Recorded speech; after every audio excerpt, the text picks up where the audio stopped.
Okay,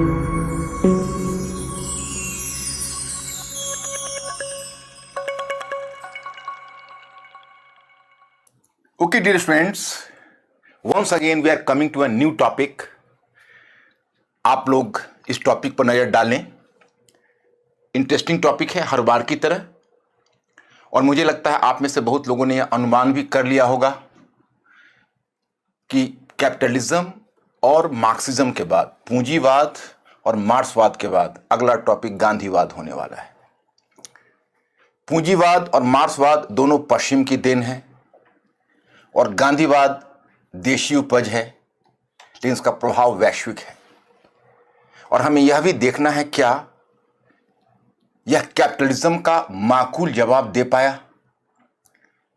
बच्चों, गांधी का topic काफ़ी इंपॉर्टेंट है, इसलिए हमने इस टॉपिक को चुना है। इसमें इस नई पीढ़ी को हम चाहेंगे कि न्यू जनरेशन ऑफ स्टूडेंट्स को गांधी के सारे एस्पेक्ट से परिचय हो और इसका उपयोग यूनिवर्सिटी एग्जाम से लेकर हर कॉम्पिटिटिव एग्जाम में कर सके। आपको चीज़ों के यहाँ थोड़ा विस्तार से जानना होगा। बच्चों, मैं इससे पहले दो बातें आपको बता देना चाहूँगा। पहली बात, यह मेरा लेक्चर का ऑब्जेक्टिव आप क्लियर रखिएगा। ये लेक्चर का बहुत ही ग्रेटर ऑब्जेक्टिव है, and my objective is to make you a thinking creature, और तुम्हें एक सोचने वाला प्राणी बनाना है। मतलब आप का पूरा अप्रोच चेंज होना है, और मेरा विश्वास है कि महीने दो महीने में आप एक बहुत बड़ा बदलाव महसूस करोगे। लेकिन साथ ही मुझे कुछ और चीज़ें भी लेनी होती है बच्चों के डिमांड के ऊपर। ये तो मेरा एम्बिशियस प्रोग्राम है जो चलता रहेगा। I will appear before you once in a week. It's my consistent effort and I will prefer to continue it. लेकिन इसके अलावा बीच बीच में बच्चों के डिमांड पर मुझे कुछ और भी चीज़ें लानी पड़ेगी। आज भी मैं एक अनाउंसमेंट करना चाहता। मैंने बच्चों को के डिमांड पर, चूंकि यूपीपीसीएस के बहुत सारे हमारे जो मेंस क्वालिफाइड बच्चे हैं उनका डिमांड था, तो हमने एक यूट्यूब पर इंटरव्यू पर एक कॉमन लेक्चर रखा। अब बच्चों का प्रीलिम्स के लिए काफ़ी डिमांड आ रहा है, और मुझे लगता है कि बच्चे एक बार मुझसे प्रीलिम्स का तरीका ना सीखे तो हम दोनों के साथ नाइंसाफ़ी होगी। क्योंकि प्रीलिम्स का वो तरीका, एक क्लासिकल मेथड हमने डेवलप किया, and that successfully worked since 1993 to till today you can से।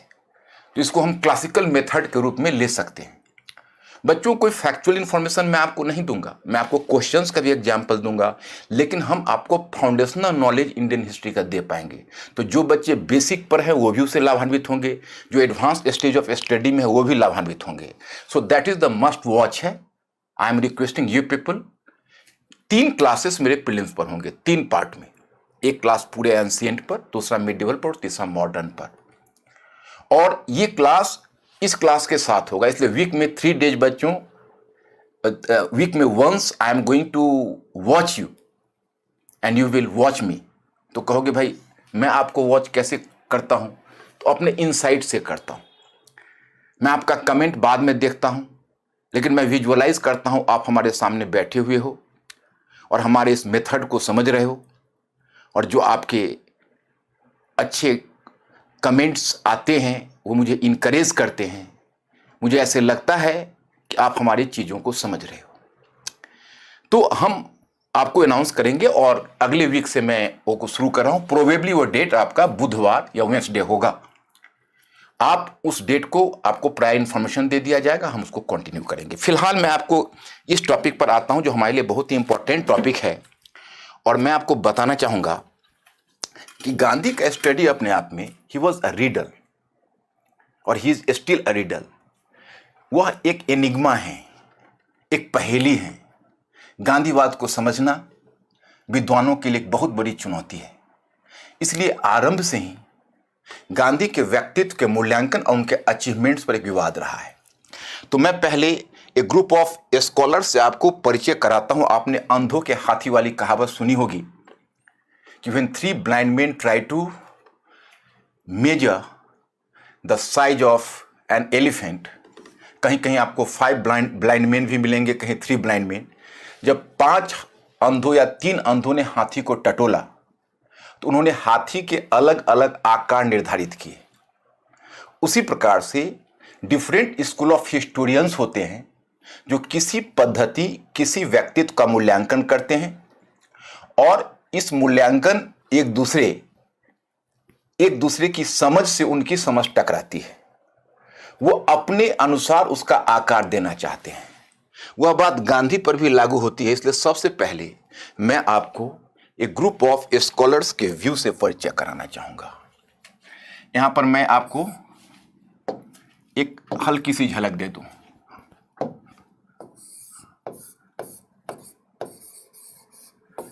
गांधी कई लोगों को ऑफेंसिव लगेगा, गांधी या गांधी जी, क्योंकि इनके मूल्यांकन में एक चुनौती यह भी है कि कुछ लोग इन्हें संत समझते हैं, तो थोड़ा भी इन पर कोई ब्लॉट बर्दाश्त नहीं करते हैं, और कुछ लोग इन्हें एक विली पॉलिटिशियन समझते हैं, तो उन्हें इनकी प्रशंसा नहीं भाती। मतलब you have to take a middle path between the two, because यहाँ गांधी का मूल्यांकन हमें हैजियोग्राफिकल पॉइंट ऑफ व्यू से नहीं करना है। हमें we have to evaluate Gandhi from exam point of view. So we have to look into the pros and con side both.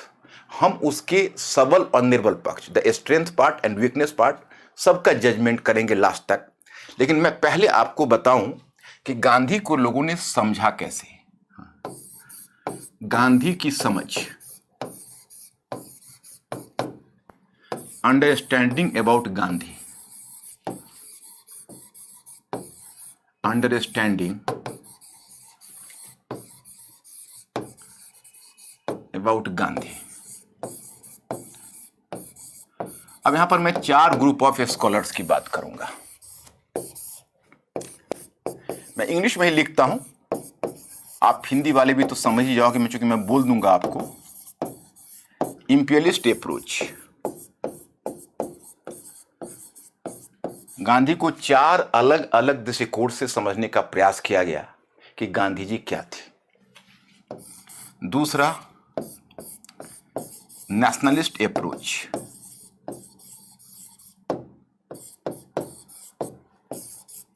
Nationalist approach. तीसरा, मार्क्सिस्ट अप्रोच, मार्क्सिस्ट अप्रोच। और चौथा, सबाल्टर्न अप्रोच, सबाल्टर्न अप्रोच। अब ये 4 approach की चर्चा हो रही है। They are the 4 approaches, and whenever you are going through the 4 approaches, तो first of all imperialist approach, उसे कहते हैं साम्राज्यवादी इतिहास लेखन।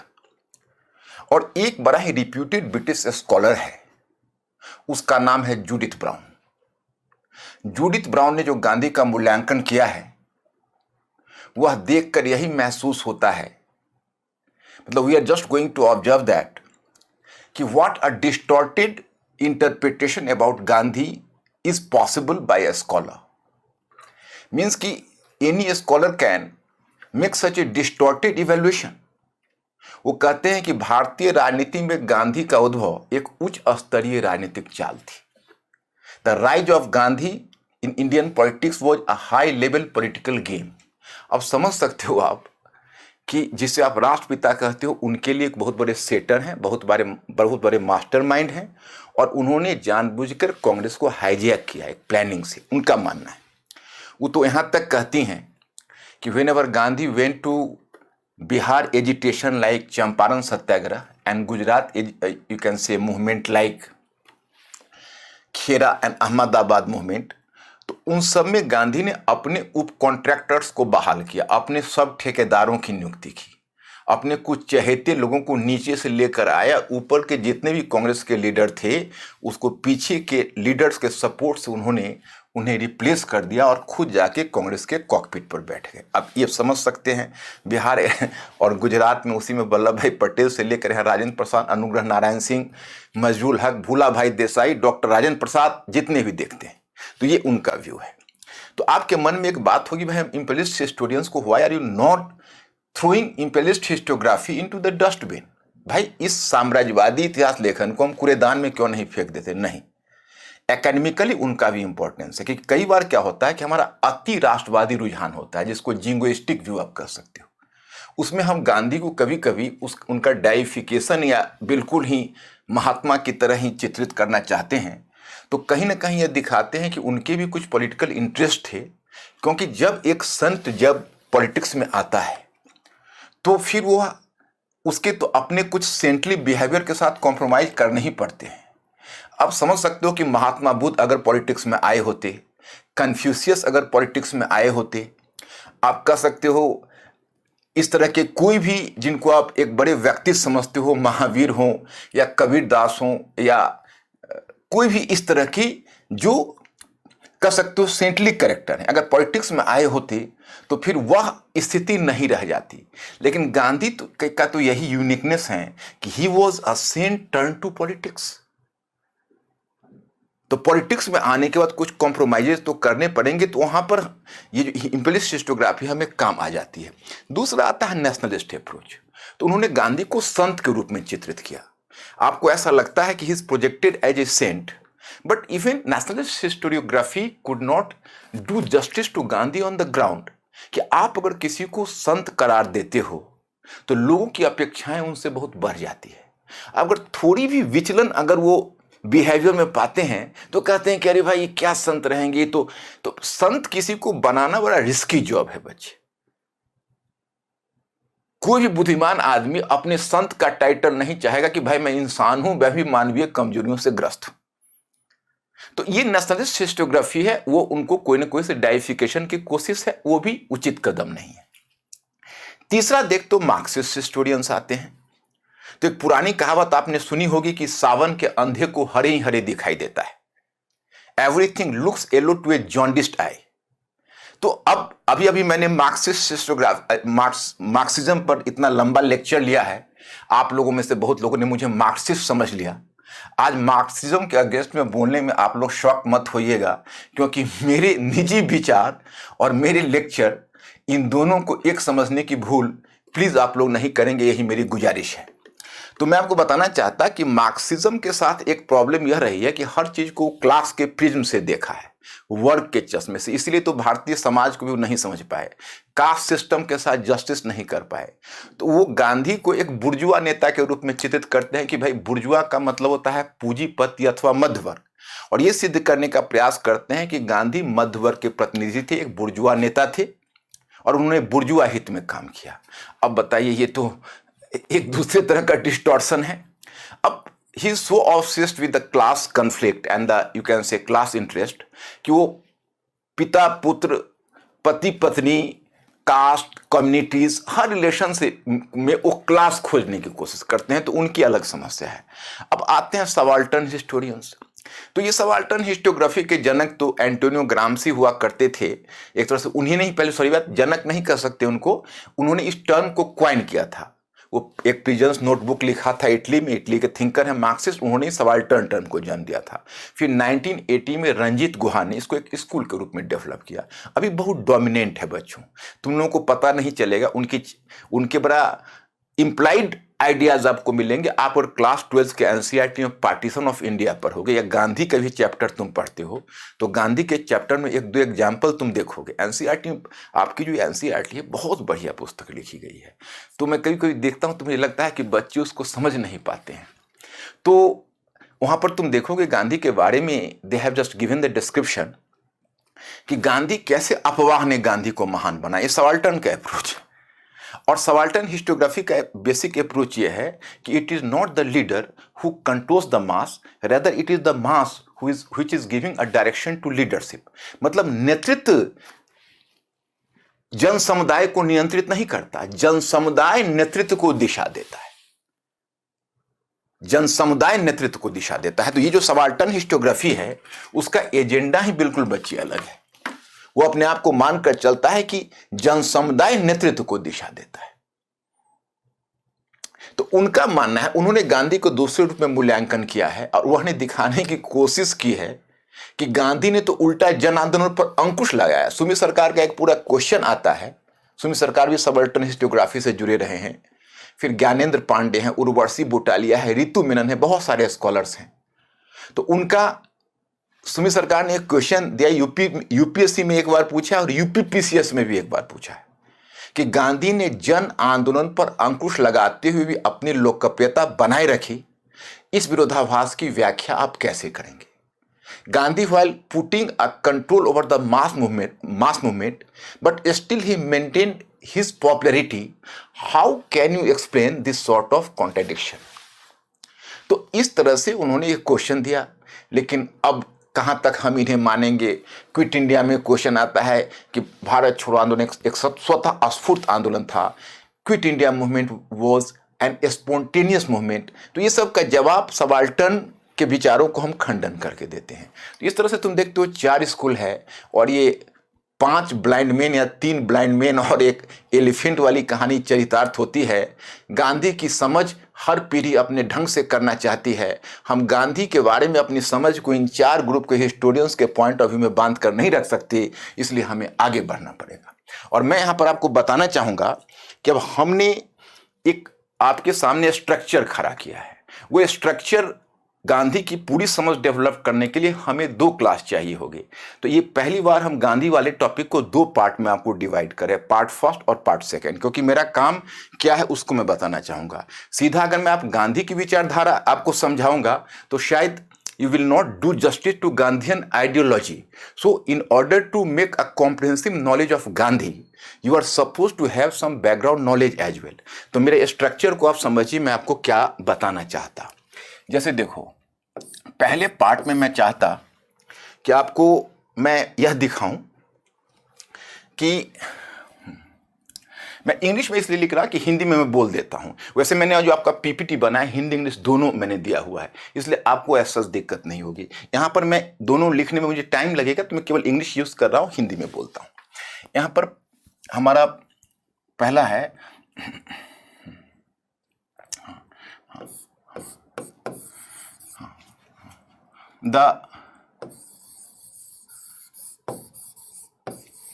the method of exploitation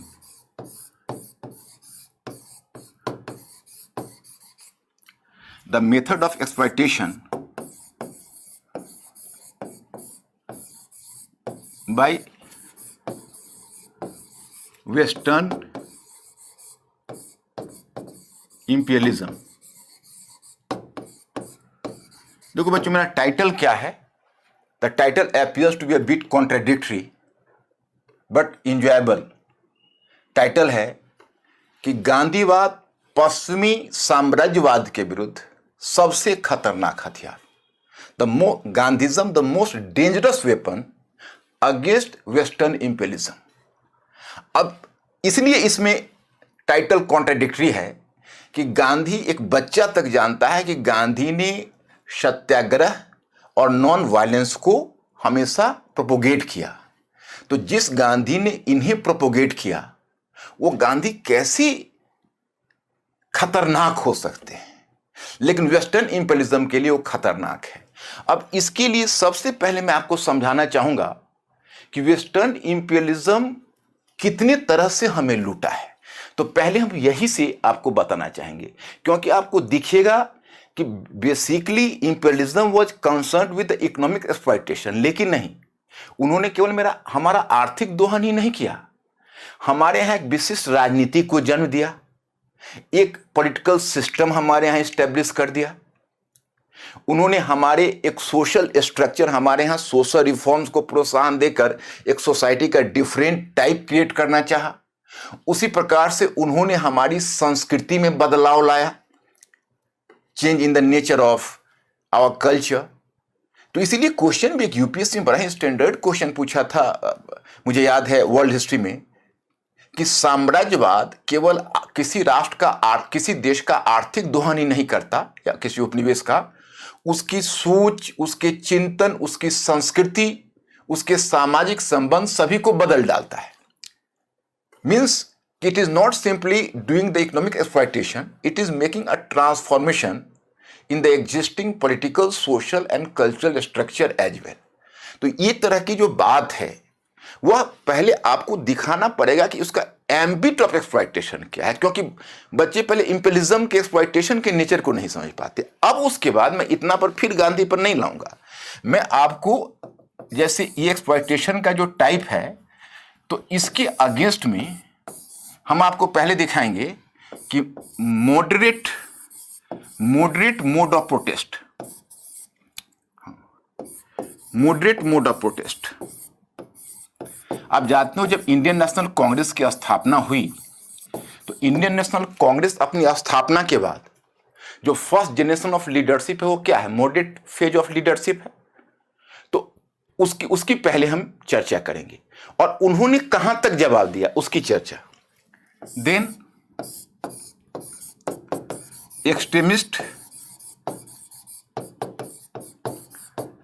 extremist mode,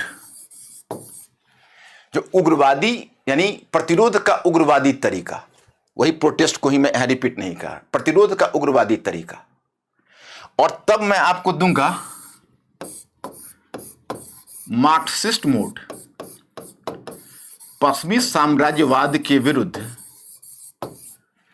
Marxist mode of protest क्या था। मार्क्सिज्म में तो उन्होंने तो पूंजीवाद को सशक्त चुनौती देने की कोशिश की, परंतु उनका लिमिटेशंस क्या था।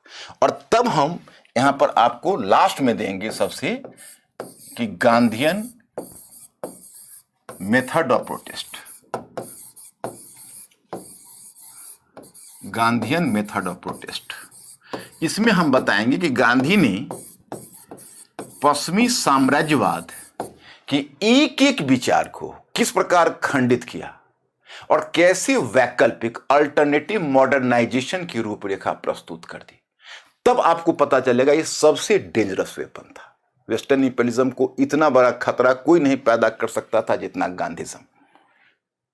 तो ये चीज आपको समझिए। उसके बाद मैं चाहूंगा कि ब्रीफ अकाउंट ऑफ, पहला एस्पेक्ट ये करने के बाद brief account of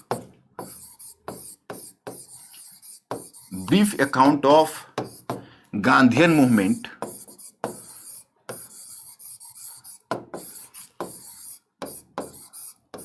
brief account of Gandhian movement 1894 to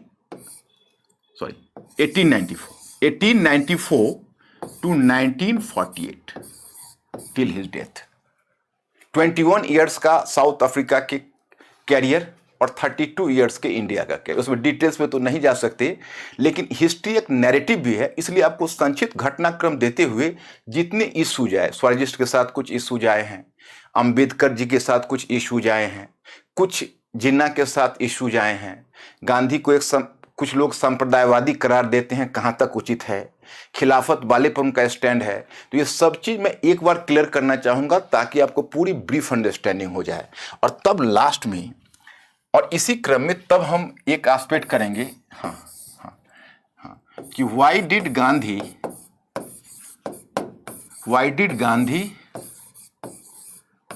Gandhi become successful, why did Gandhi become successful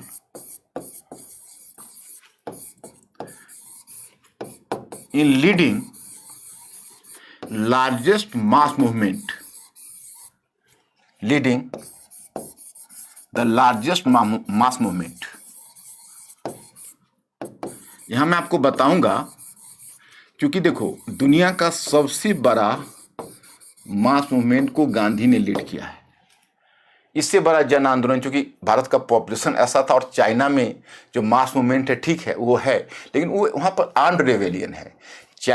उन्होंने जो किया है, माओ सेतुंग ने वहाँ पर जो किया है तो उसमें आर्म्ड रेवेलियन है, और यहाँ गांधी और शांतिपूर्ण ढंग से उन्होंने मास मूवमेंट को लीड किया है। तो ये दुनिया का सबसे बड़ा मास मूवमेंट को लीड किया। तो गांधी में वैसा क्या करिश्मावादी लीडरशिप था। करिश्मा टर्म को क्वाइन किया था मैक्स वेबर ने। गांधी का करिश्मा क्या है, उनका टेक्निक्स ऑफ मास मोबिलाइजेशन क्या है, माने किस तरह से वो मास को मोबिलाइज करते हैं, इस पहलू पर थोड़ी चर्चा करके और तब अंत में हम लोग देखेंगे लीगेसी ऑफ गांधी, यानी भारतीय राजनीति और विश्व राजनीति में गांधी की विरासत। तो इसी में हमें इवेल्युएट करना है पोस्ट मॉडर्निस्ट गांधी, क्योंकि माना जाता है कि गांधी ने वेस्टर्न मॉडर्निज्म को उस समय चैलेंज किया। जैसे कुछ दुनिया में कुछ थिंकर्स है जो वेस्टर्न मॉडर्निज्म को चैलेंज किया है, जिसमें तोल्स्टॉय भी है, रस्किन भी है, इमर्शन भी है, अमेरिकन स्कॉलर थॉरो भी है, तो ये सब हैं। लेकिन वो सब केवल विचारक के रूप में रहे, और अगर प्रोटेस्ट भी किया तो इंडिविजुअल स्केल पर किया, वो कभी जन राजनीति में नहीं आए। लेकिन ये एक ऐसी थिंकर है जिन्होंने वेस्टर्न सिविलाइजेशन की जड़ खोद कर रख दी, और वो उन्होंने विश्व राजनीति में और भारतीय राजनीति में एक विरासत कायम की। इसी में हमको गांधी को इवेल्युएट करने का मौका मिलेगा।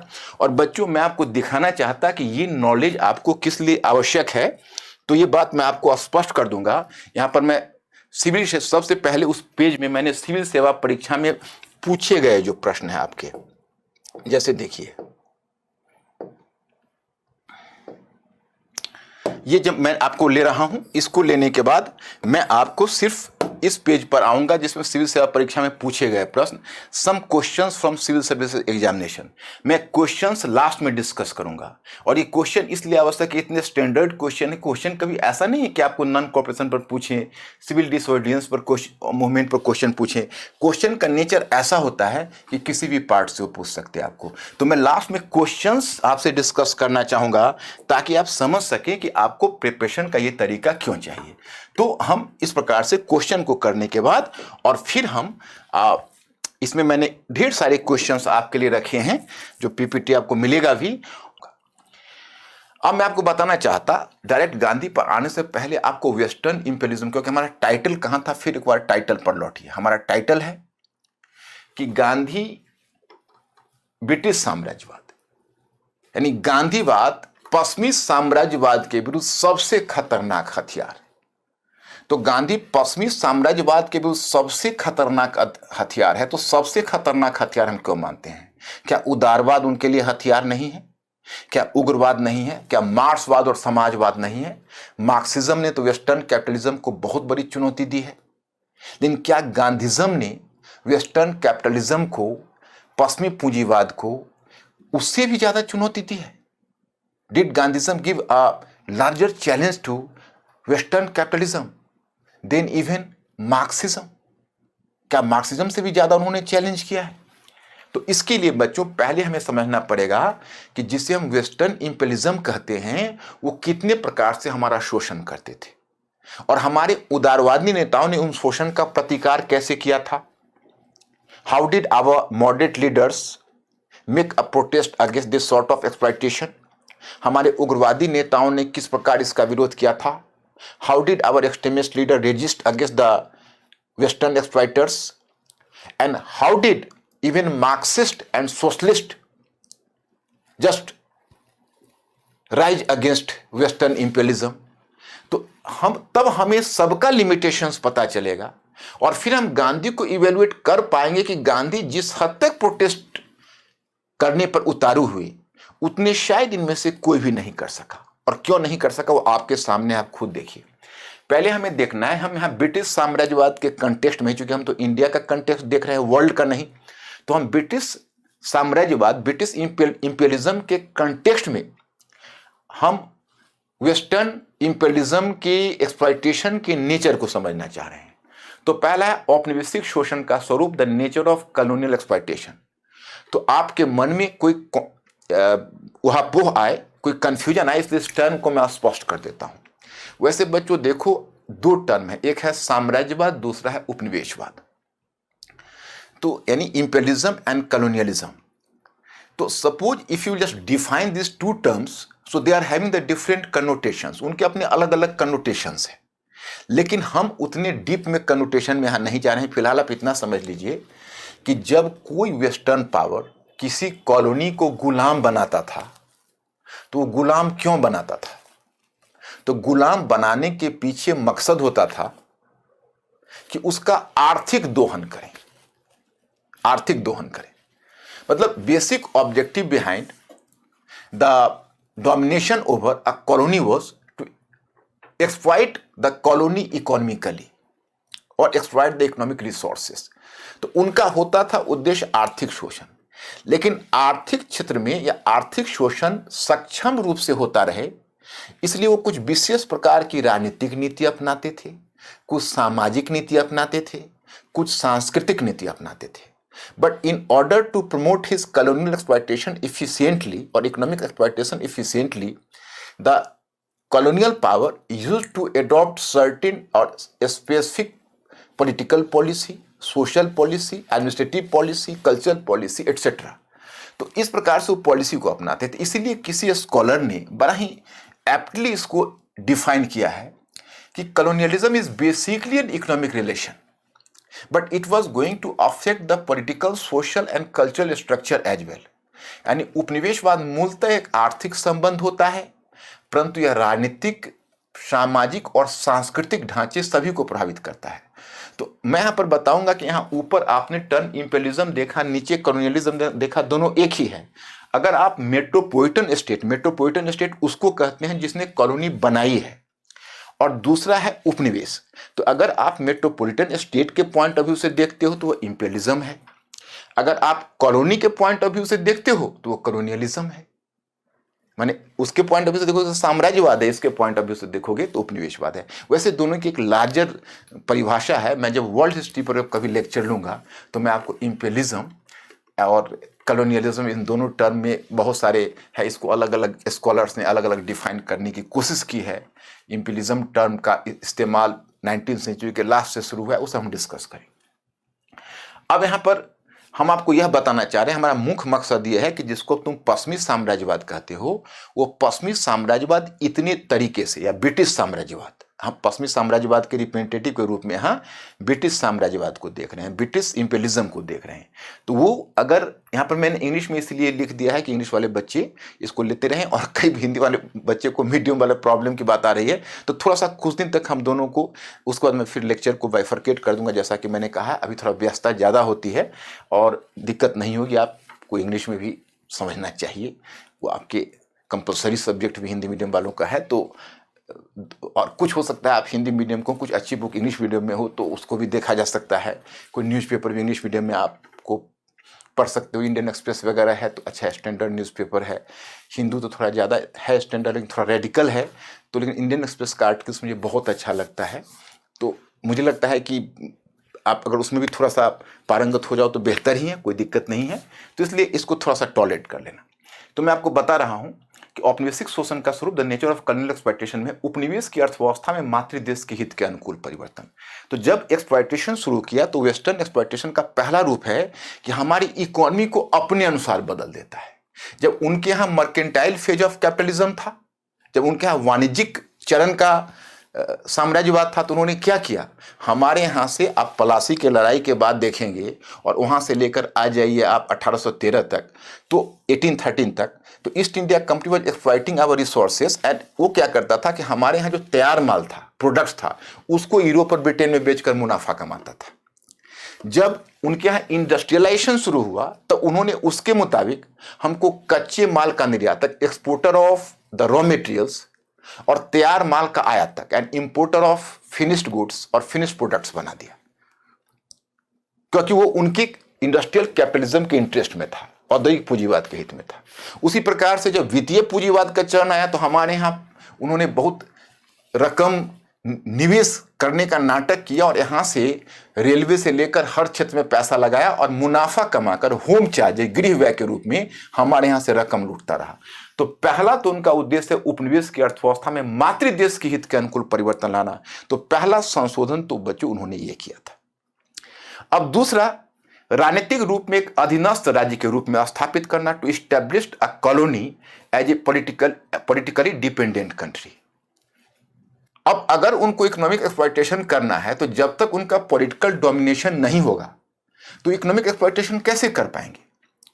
तब उन्होंने पॉलिटिकल डोमिनेशन को इस्टेब्लिश करने की कोशिश की, और इसलिए तुम देखोगे जब इंडस्ट्रियल कैपिटलिज्म का फेज आया 1813 और वहां से लेकर 1856 तक, जबकि 1857 का रिवोल्ट हो गया तब वो थोड़ा डर गए हैं, नहीं तो अनब्रिडल कॉन्क्वेस्ट इंडिया में किया और अनेक्सेशन। तुम देखो ना, लॉर्ड हेस्टिंग से लेकर डलहौजी तक जितने भी गवर्नर जनरल्स आए, so all just try to promote the policy of unrestricted political expansion in India and unrestricted expansion. Dalhousie के बारे में तो जानते ही हो कि कितना बड़ा अनेक्शनिस्ट था वो, कितना ज़्यादा उसने भूभाग का अधिग्रहण किया था डलहौजी ने।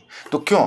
क्योंकि अब उनका इंटरेस्ट है कि हम यहां पर अपने वस्तुओं को बेचें, मार्केट बनाएं, यहां से रॉ मटेरियल्स ले जाएं। तो उन्होंने राजनीतिक नियंत्रण को प्रत्यक्ष नियंत्रण पर बल दिया। पहले अप्रत्यक्ष नियंत्रण था, प्रत्यक्ष नियंत्रण पर बल दिया।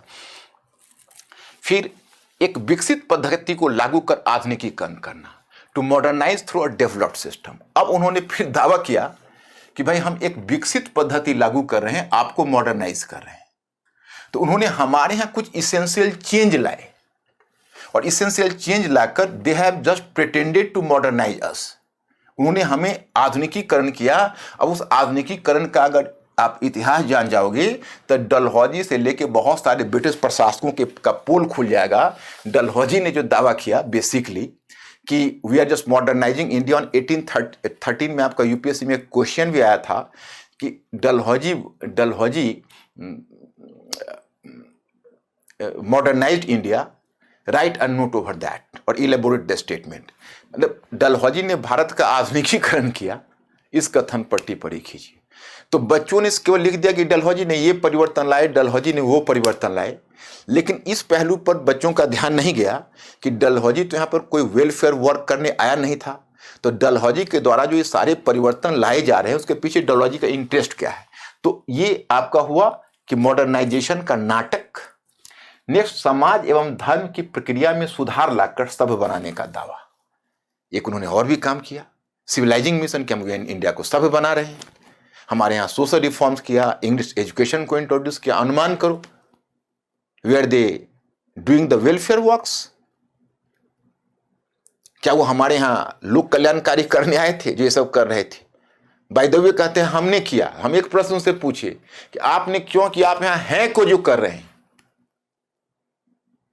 आप समझ सकते हो, कोई अगर किसी पड़ोसी के घर में चोरी होती है और एक दूसरा पड़ोसी दावा करता है कि जब 1:30 बजे रात में चोर इनके घर से सामान लेके भाग रहा था तो मैंने इनकी खिड़की पर ही दबोच कर उसको पीटा, लेकिन वो भाग गया।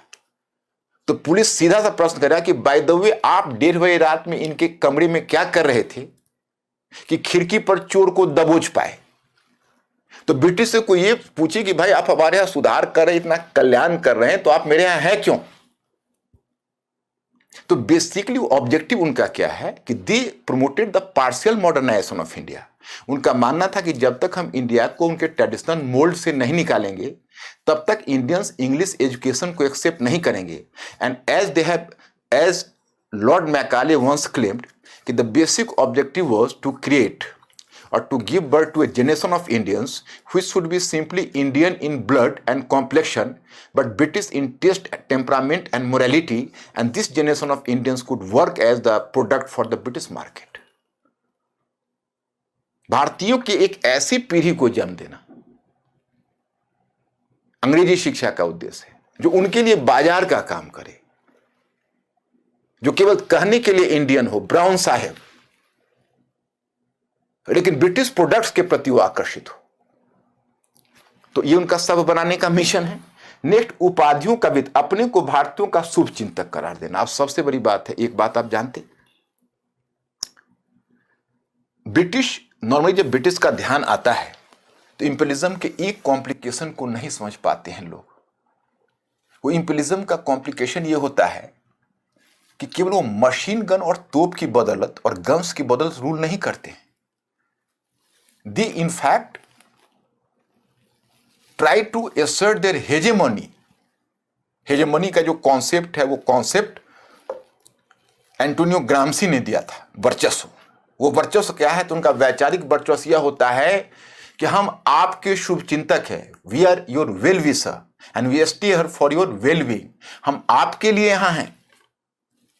तो ब्रिटिश ने भारतीयों के मन में दो बातें स्थापित कर दी थी, एक कि हम आपके वेल विशर हैं और दूसरा वी आर इनविंसिबल, हम अपराजय हैं, हमें कोई पराजित नहीं कर सकता। अब ये ब्रिटिश, इसी पर ब्रिटिश का हेजेमनी खड़ा है। अब कैन यू बिलीव दैट कि मैं आपको बताता हूं एक चीज कि 19वीं सेंचुरी के एंड की बात मैं करूं तो 19वीं सेंचुरी के एंड तक अगर चुनाव होता इंडिया में और यूनिवर्सल एडल्ट सफरेज होता, 1 मैन 1 वोट, मानो ये ऐसा है नहीं, और दो कैंडिडेट को खड़ा कर देते, दादा भाई नौरोजी और लॉर्ड कर्जन, और कॉमन पीपल से वोट मांगने के लिए दोनों घूम जाते। और जब चुनाव होता, व्हाट डू यू इमेजिन, चुनाव में किसकी जीत होती? दादा भाई नौरोजी की जीत नहीं होती, लॉर्ड कर्जन की जीत हो जाती। कि कॉमन किसान उस समय तक ब्रिटिश को माई बाप समझ रहे थे। ब्रिटिश ने, अगर आप समझ सकते हो, लगभग 150 वर्षों तक शासन किया, तो केवल बंदूक की बल पर शासन नहीं किया। उसने एक अर्ध उदारवादी, अर्ध प्रजातांत्रिक पद्धति भारत में स्थापित करने का नाटक खेल रहा था। और लोगों के मन में यह बात भर रहा था कि देखो, हम आपके लिए हैं, आप हमारे शासन, हमारे गवर्नमेंट के अंतर्गत आप महफूज हो, हम नहीं रहेंगे तो आपका भला नहीं होगा। तो बेसिकली इसको कैसे, दूसरी हम अपराजय है, हमें तो हराने की बात सोचो ही नहीं, दुनिया में हमें कोई हरा ही नहीं सकता। तो ये दो चीजें हैं। फिर उपाधियों का वितरण कर भारतीयों के बीच समर्थकों का एक वर्ग तैयार करना, to create a class of supporters through distributing titles. जो देसी रियासत थे, आप देखोगे जो एलिट्स थे इंडियन, राय बहादुर, राय साहब, दीवान बहादुर, लोग मरते थे इस टाइटल के लिए जो क्वीन विक्टोरिया और ब्रिटिश क्राउन की तरफ से दिया जाता था। ब्रिटिश क्राउन ने तो इतना तक निर्धारित कर दिया था कि किस इंडियन स्टेट को कितने तोपों की सलामी मिलनी चाहिए। मीन्स कि how many Indian states and which Indian state will get what status of gun firing. जो गन फायरिंग भी एक स्टेटस सिंबल था। और सब रूलर्स आपस में कॉम्पीट करते थे, ब्रिटिश को कन्विंस करने की कोशिश करते, भाई एक गन की सलामी हमारा ज्यादा कर दीजिए। क्वीन विक्टोरिया के लिए, मतलब क्वीन के लिए, क्राउन के लिए 101 गन फायरिंग्स, वायसराय के लिए 31, और नियरली 113 जो बड़े 113 जो बड़े स्टेट्स थे इंडियन, उनके गन फायरिंग का स्टेटस 9 से लेकर 21 तक था। उपाधि, वो अगर आपको उपाधि देते तो आप एलिट में, आपका एक रिकॉग्निशन सोसाइटी में होता। तो इतने नाटक उन्होंने किए हुए थे। ये वेस्टर्न इंपेरियलिज्म का पार्ट है। एक बार वर्ल्ड हिस्ट्री में क्वेश्चन पूछा था यूपीएससी में, बहुत स्टैंडर्ड क्वेश्चन था कि साम्राज्यवाद केवल हमारी इकोनॉमी का ही शोषण नहीं करता, अर्थव्यवस्था का कोई एक्सप्लॉइट नहीं करता, बल्कि वो हमारे चरित्र, हमारे दृष्टिकोण, हमारी संस्कृति सबको बदल डालता है। वही ब्रिटिश इंपेरियलिज्म इंडिया में कर रहा था, वो आपको ध्यान होना चाहिए। अब ब्रिटिश साम्राज्यवाद के विरुद्ध आधुनिक रूप में प्रतिरोध के विभिन्न रूप। अब ये तो मैंने पीछे आपको बताया कि ब्रिटिश इंपेरियलिज्म कितने तरह से एक्सप्लॉइट किया। अब गांधी को लाने से पहले मैं आपको यह दिखाना चाहता कि ब्रिटिश के इस पॉलिसी के अगेंस्ट में कितने तरीके से प्रोटेस्ट हो रहे थे। फिर आपको पता चलेगा कि गांधी का जो प्रोटेस्ट की पद्धति थी वह किस तरह सबसे भिन्न या सबसे पृथक थी। ब्रिटिश साम्राज्यवाद के विरुद्ध आधुनिक रूप में प्रतिरोध के विभिन्न रूप, different forms of protest against British imperialism. Congress का उदारवादी मॉडल, यानी मॉडरेट मॉडल ऑफ कांग्रेस। अब कांग्रेस का उदारवादी मॉडल ने ब्रिटिश के रूल को कहां प्रोटेस्ट किया, उनका लिमिटेशंस क्या रहा। ब्रिटिश शासन के अन ब्रिटिश पहलू पर बल देना, to give emphasis over un British aspect of the British rule. मतलब हम कम से कम बच्चों मॉडरेट लीडरशिप को इतना श्रेय जरूर दें कि कम से कम ब्रिटिश औपनिवेशिक अर्थव्यवस्था का उसने पोल खोल कर रख दिया, जिसको आप धन की निकासी की अवधारणा कहते हो। यह ब्रिटिश उदारवादी नेताओं का योगदान है। आपने दादा भाई नौरोजी और आरसी दत्त का नाम सुना है।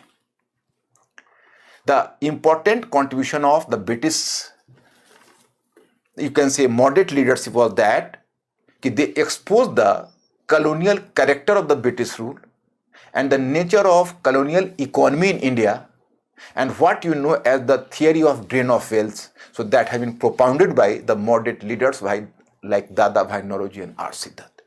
तो इस प्रकार से तुम देखते हो कि इन्होंने एक महत्वपूर्ण काम किया। दूसरा औपनिवेशिक, लेकिन हाँ एक बात गौर करने वाली है, अन ब्रिटिश, जैसे दादा भाई नौरोजी के बुक का क्या नाम है, poverty and on British rule in India. मतलब दादा भाई नौरोजी इस कंफ्यूजन में हैं कि ब्रिटेन के ब्रिटिश अच्छे हैं, भारत के ब्रिटिश खराब हैं। ब्रिटेन के ब्रिटिश अच्छे हैं, भारत के ब्रिटिश खराब हैं। Un British rule, that is अनब्रिटिशाना। ये जो रूल इंडिया का है that is not the proper British rule. British are basically just, they are human, but the British in India or for the exploitation of India, it was the Anglo-Indian bureaucracy that was accountable. Bharat के शोषण के लिए Anglo Indian जो नौकरशाही है वो accountable है, और लंदन के ब्रिटिश को तो पता भी नहीं है कि उनके ऑफिसर्स क्या गुल खिला रहे हैं। अगर उनको पता चल जाए तो हमसे पहले वही एक्शन ले लेंगे। इसलिए तुम देखोगे दादा भाई नौरोजी या जो मॉडरेट लीडरशिप है उसने जितना प्रचार कार्य ब्रिटिश के अगेंस्ट में इंडिया में किया उससे ज्यादा लंदन में किया, to educate the British intellectuals कि what is happening in India. आप समझ सकते हो ये उनका मेथड है। तो ये अनब्रिटिश रूल, अब कितनी कम समझदारी तो यही है कि चोर की शिकायत लेकर हम चोर के सरगना के पास जाएं, वो क्या समझ पाएंगे? वो तो सबकी मिली भगत यहां से लंदन, लंदन कहीं तो प्रोत्साहन पर इंडिया में काम हो रहा है। This is basically, this is the limitations of the understanding of the moderate leadership about the nature of colonial exploitation of India.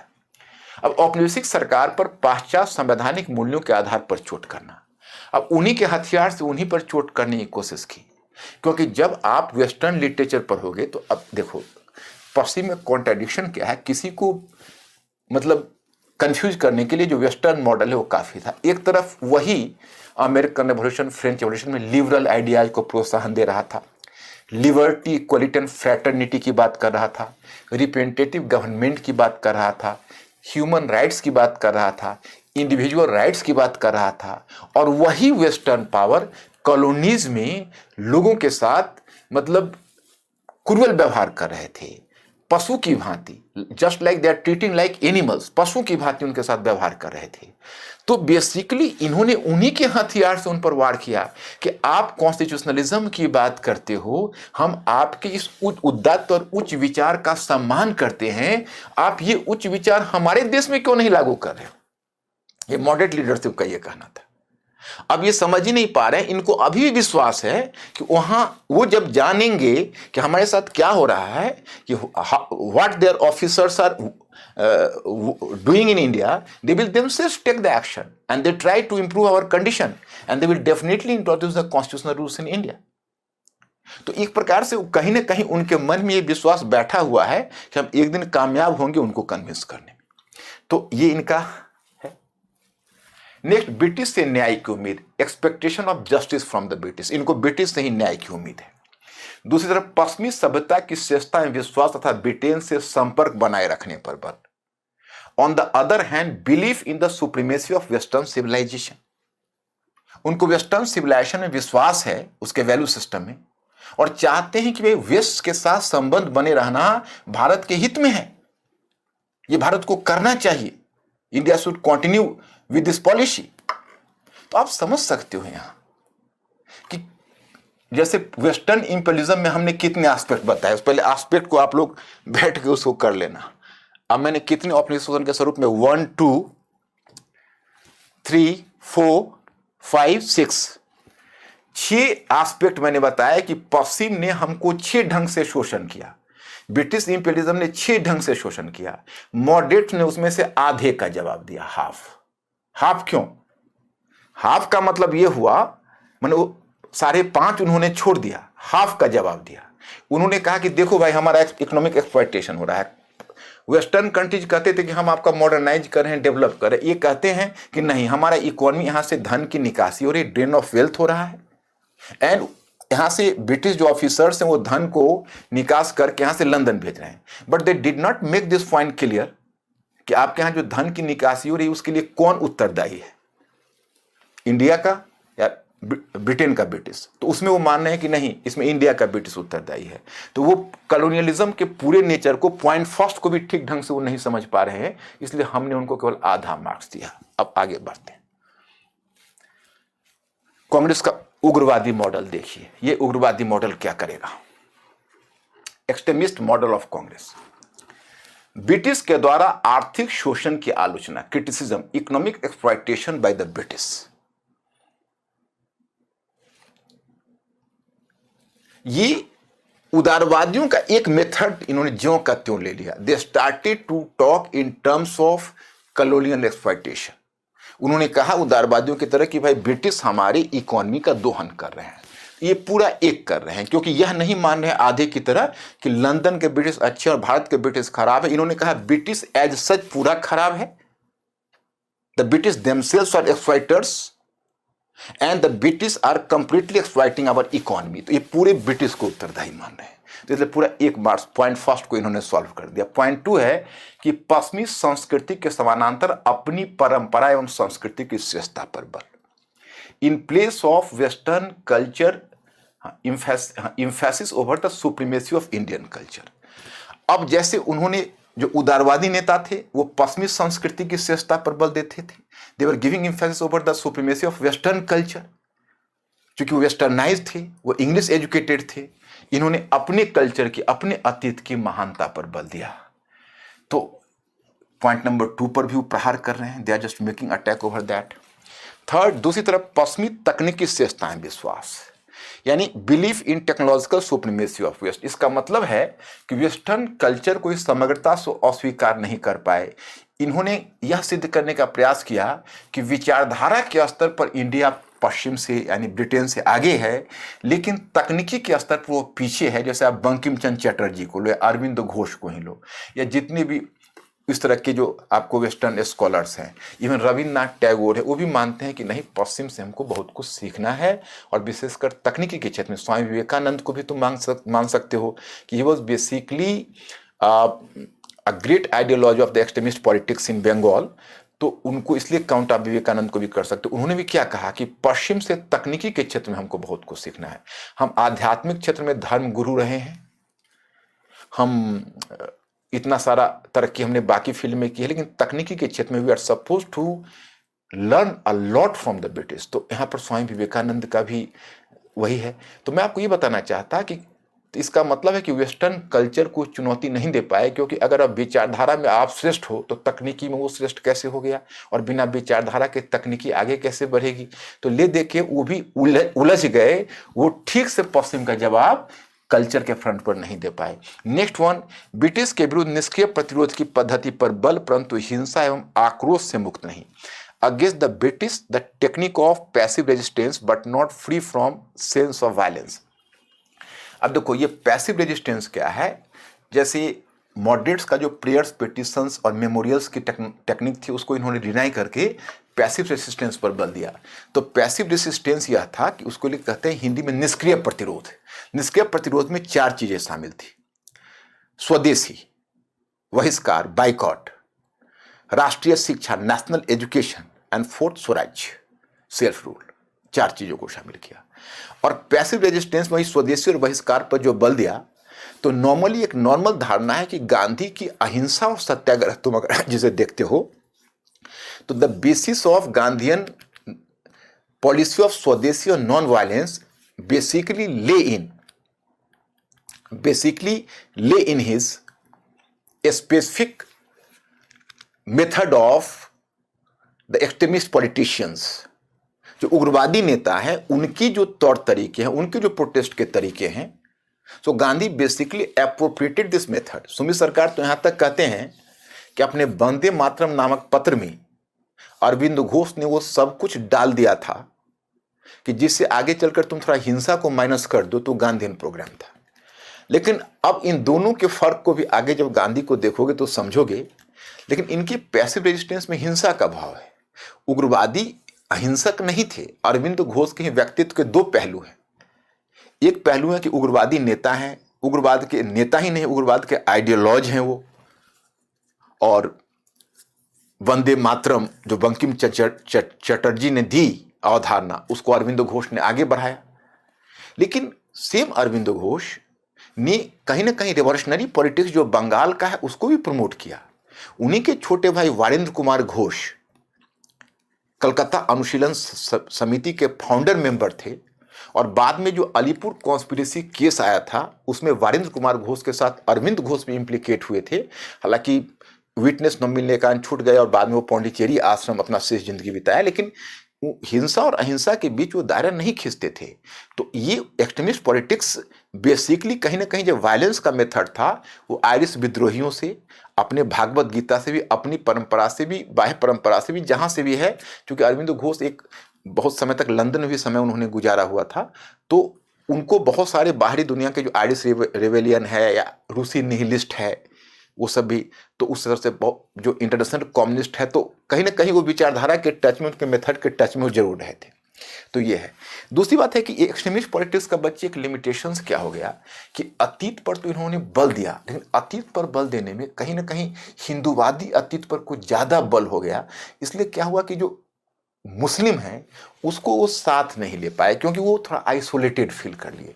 क्योंकि होता ये था कि अगर आप अतीत की महानता पर बहुत ज्यादा बल दोगे तो एक मेडिवल हिस्ट्री भी तो है, उसमें आपको स्वामी विवेकानंद एक्सेप्शनल मिलेंगे।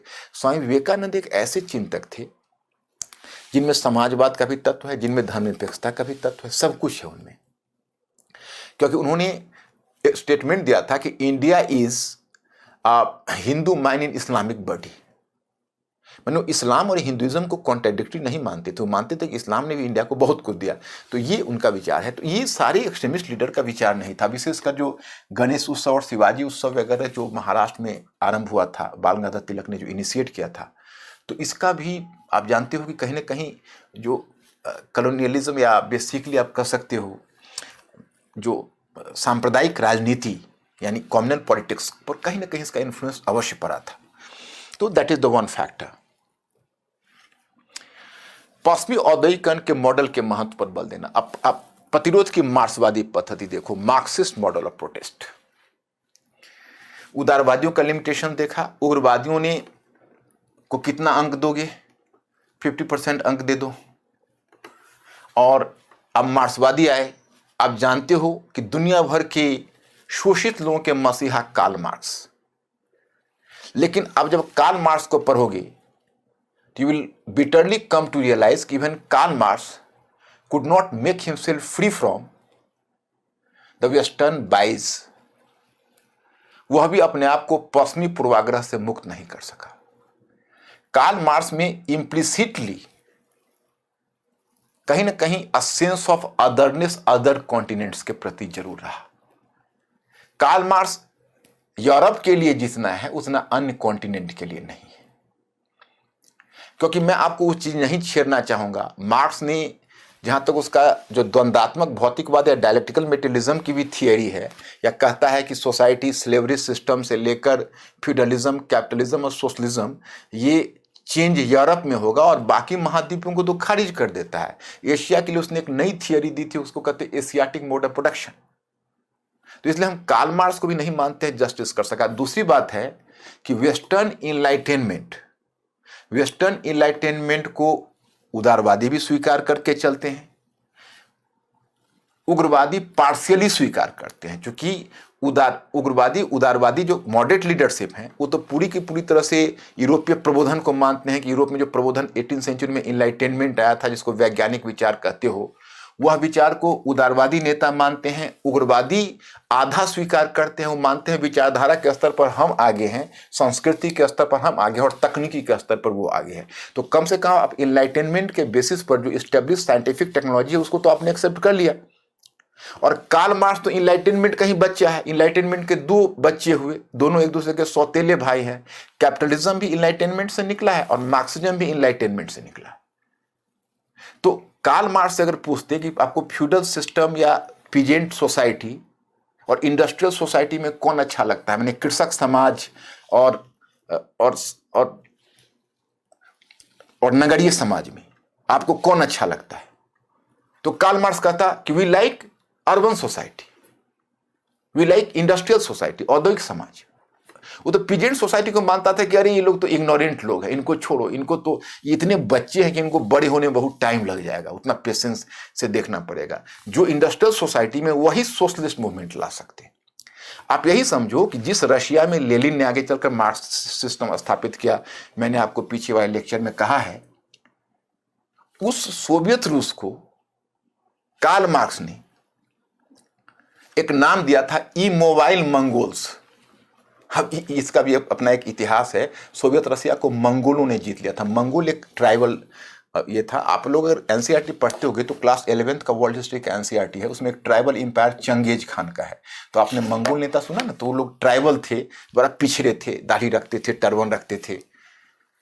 तो उनके बारे तो वही रशिया को जीत लिया था। तो रशिया का जो कल्चर था वो मंगोलन कल्चर हो गया था। तो उसका कहना था कि रूस इतना पिछड़ा हुआ है कि यहाँ पर समाजवाद की परिकल्पना करो ही मत। तो मार्क्स ने उसको पहले ही खारिज कर दिया था। तो पहली कमजोरी मार्क्सिज्म में क्या थी कि पश्चिमी औद्योगिकरण के मॉडल के महत्व पर बल, to prioritise western model of industrialisation.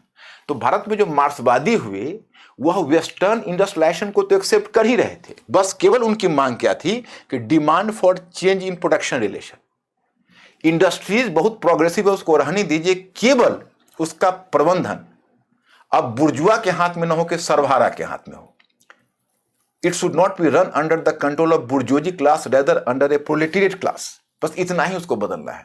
उसको प्रोडक्शन की मतलब मेथड वही रखना है, केवल उसको प्रोडक्शन का कह सकते हो आप कि सिस्टम बदलना है। मतलब उसके अंदर केवल उसका लीडरशिप बदलना है उसको, क्योंकि वो मानता है कि अब मजदूरों के हाथ में आएगा और सबको बराबर हिस्सा मिले। कैपिटलिस्ट उसका दोहन ना करे, लेकिन वो प्रोडक्शन का तरीका वही रखना चाहता है। अगर ये सब कुछ समझोगे तब आपको समझ में आ जाएगा गांधी किस तरह से डिफरेंट थे। अब नेक्स्ट है हिंसक क्रांति के माध्यम से परिवर्तन की मांग, to demand the change through blood revolution. रक्तपूर्ण क्रांति के माध्यम से, माने ब्लड रेवोल्यूशन के माध्यम से दुनिया में परिवर्तन लाना। तो ये मार्क्सवादियों का है। तो वेस्टर्न को चैलेंज वो दे सका, इंडस्ट्रियलाइजेशन पर तो नहीं दे सका, केवल मेथड पर दे सका कि मेथड ऑफ प्रोडक्शन क्या होना चाहिए। तो उसमें उसने प्रोडक्शन रिलेशन को केवल चैलेंज किया, लेकिन वो मेथड ऑफ प्रोडक्शन को चैलेंज नहीं किया कार्ल मार्क्स ने या मार्क्सिज्म ने। अब इसके बाद गांधी आएंगे। देखिए गांधी क्या करते हैं। अब प्रतिरोध का गांधीवादी मॉडल। तो डियर स्टूडेंट्स, हम गांधी पर आते हैं, गांधी की विचारधारा को समझने का प्रयास करते हैं। We have to understand and perceive the basic nature of Gandhism. और इसमें आप यह भी देखेंगे गांधी के विचार पूर्व चिंतकों की तुलना में पश्चिमी साम्राज्यवाद को अधिक चुनौती क्यों दे सका। In what way Gandhian ideology could give a major challenge to western imperialism. क्योंकि अगर आप बाकी से तुलना करोगे तो ये बात आपको स्पष्ट हो जाएगी। सबसे पहले एक प्रकार का नवाचार, प्रतिरोध का गांधीवादी मॉडल। प्रतिरोध का गांधीवादी मॉडल क्या था? The Gandhian mode of protest. वह था, you will find here some specific type of innovation, a great innovation. Gandhi भारतीय पॉलिटिक्स में एक इनोवेटर थे और बाद में यह मॉडल विश्व के बाकी क्षेत्रों में भी कई विशेष स्थिति में अपनाया गया। तो अब देखो, जो पहले पॉलिटिक्स का जो क्लासिकल मॉडल माना जाता था वो क्या था? उसका मॉडल वेस्ट में तैयार किया था मैकियावेली की कृति प्रिंस ने। मतलब नॉर्मली जो मैकियावेलियन मटेरियलिज्म था, जो मैकियावेली का भौतिकतावाद था, वो यह कहता था कि पॉलिटिक्स में सब कुछ फेयर है। उसने पॉलिटिक्स में अपॉर्चुनिटिज्म पर बल दिया। He gave emphasis over opportunism, अवसरवाद, यानी यथार्थवाद के नाम पर अवसरवाद पर बल दिया गया। यही यथार्थवादी पद्धति है और पॉलिटिक्स के मानदंड ही अलग हैं। यानी everything is fair in politics. Politics एक व्यक्ति के दो जीवन हैं, एक व्यक्तिगत जीवन और दूसरा राजनीतिक जीवन। व्यक्तिगत जीवन का वैल्यू सिस्टम अलग है और राजनीतिक जीवन का वैल्यू सिस्टम अलग है, पॉलिटिकल लाइफ का अलग है। तो इस प्रकार से उसने पर्सनल एंड पॉलिटिकल लाइफ के बीच एक डायकोटोमी खींचने की कोशिश की कि दोनों अलग है। गांधी का इनोवेशन यह था, वह बुद्ध को पॉलिटिक्स में ले आए, वो कन्फ्यूशियस को पॉलिटिक्स में ले आए, वे शंकराचार्य को पॉलिटिक्स में ले आए, वे किसी संत को पॉलिटिक्स में ले आए। उन्होंने कहा नहीं, दिस इज रॉन्ग। धर्म से पृथक पॉलिटिक्स एमोरल है, अनैतिक है, स्वीकार्य नहीं है, क्योंकि धर्म पर आधारित पॉलिटिक्स है। धर्म पर आधारित पॉलिटिक्स ही लोगों का कल्याण कर सकती है। The politics based on religion can promote the interest of the common people. तो गांधी ने पूरे मानदंड बदल दिया। बच्चों, यहां पर धर्म का मतलब यह नहीं लगाना चाहिए जो हम धर्म का प्रायः मतलब लेते हैं। और थोड़ा सा मैं आपको धर्मनिरपेक्षता की भी अवधारणा समझा दूं ताकि यह पता चले कि क्या गांधी में उतनी धार्मिकता थी। तो इसीलिए आप देखते हो कि गांधी बिल्कुल पश्चिमी सभ्यता को चुनौती दे सके, because he introduced an alternative model of politics in India. उन्होंने भारत में राजनीति का एक वैकल्पिक मॉडल आरंभ किया, जो वैकल्पिक मॉडल सत्याग्रह एवं अहिंसा पर आधारित था। That is called non violence and satyagraha. अब देखो, ये सत्याग्रह और जो अहिंसा है, इसका जन आंदोलन में बहुत ज्यादा महत्व है, लेकिन मैं इसको अलग से आपको बताना चाहूंगा। नॉन वायलेंस, नॉन वायलेंस आप जानते हो कि अहिंसा की अवधारणा भारतीय परंपरा में भी थी। हालांकि वेस्टर्न थिंकर जब गांधी का मूल्यांकन करते हैं तो कहीं ना कहीं यह तत्व क्वेकर्स जो एक क्रिश्चियन ग्रुप है उससे लाना चाहते हैं। वे सिद्ध करना चाहते हैं कि वेस्ट से भी उन्होंने बहुत कुछ लिया है। और बात भी है, वेस्टर्न स्कॉलर्स को संपर्क में रहे थे, लेकिन हमारी संस्कृति में अहिंसा पर एनफ है। वेदों में है, उपनिषद में है, उपनिषद के बाद आप देखते हो भागवत गीता में है, उसके आगे आप अगर देखोगे तो हमारे पूरे पुराणों में है। तो हमारे यहाँ बुद्धिज्म तो अहिंसा, और वो गुजरात में रहते थे तो जैनिज्म में अहिंसा का भाव भी प्रबल है। तो हमारे यहाँ इनफ इसका ट्रेडिशन था। तो अहिंसा का मतलब सिर्फ यही नहीं होता है कि हम दूसरे को फिजिकली चोट ना पहुंचाए।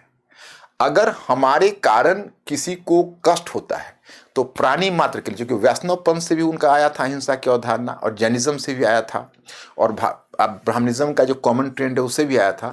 तो अहिंसा में अधिकतर वो क्यों अहिंसा को, सत्याग्रह को उन्होंने क्यों जोड़ा? तो सत्याग्रह का मतलब है कि सत्य के पथ पर अपने विचारों को आगे बढ़ाने के लिए हम दूसरे को हार्म नहीं करेंगे। हम अपने आत्मा को इतना विशुद्ध करेंगे कि दूसरा बदलने के लिए विवश हो। अब यहीं पर मैं आपको बताता हूं कि सत्याग्रह का लिटरल मीनिंग क्या है। सत्याग्रह का लिटरल मीनिंग है द सत्य के लिए लालसा।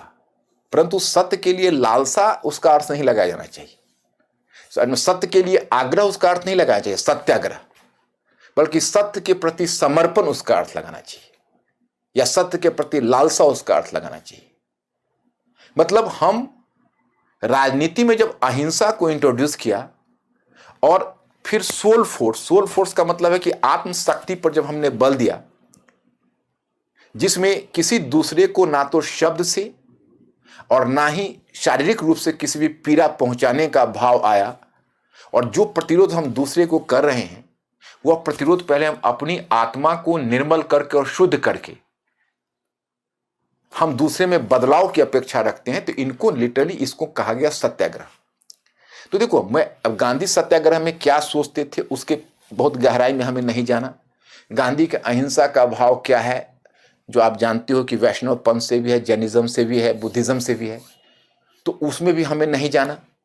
हम सिर्फ यहां पर यह आपको बताना चाहते हैं कि गांधी ने जो अहिंसा और सत्याग्रह की जो तरीका उन्होंने जो अपनाया, वह राजनीति में गांधीवादी राजनीति को किस प्रकार से विशिष्ट बना देता है। विशिष्ट इसलिए बनाता है क्योंकि देखो, जो पश्चिमी साम्राज्यवाद था, वो पश्चिमी साम्राज्यवाद में नॉर्मली जो लोगों का एक्सप्लॉयटेशन होता था, यानी उनका जो शोषण होता था या उनको जितने तरीके से एक्सप्लॉयट किया जाता था, तो उनके विरुद्ध जो अब तक प्रोटेस्ट किया जाता था, तो प्रोटेस्ट के दो मेथड होते थे। एक है कि उनके संविधान में जाइए, और उनके संसद में या विधानमंडल में आप बार बार एक अपने कष्टों का विवरण दीजिए और पेटिशन दीजिए। वो संवैधानिक मेथड होता था।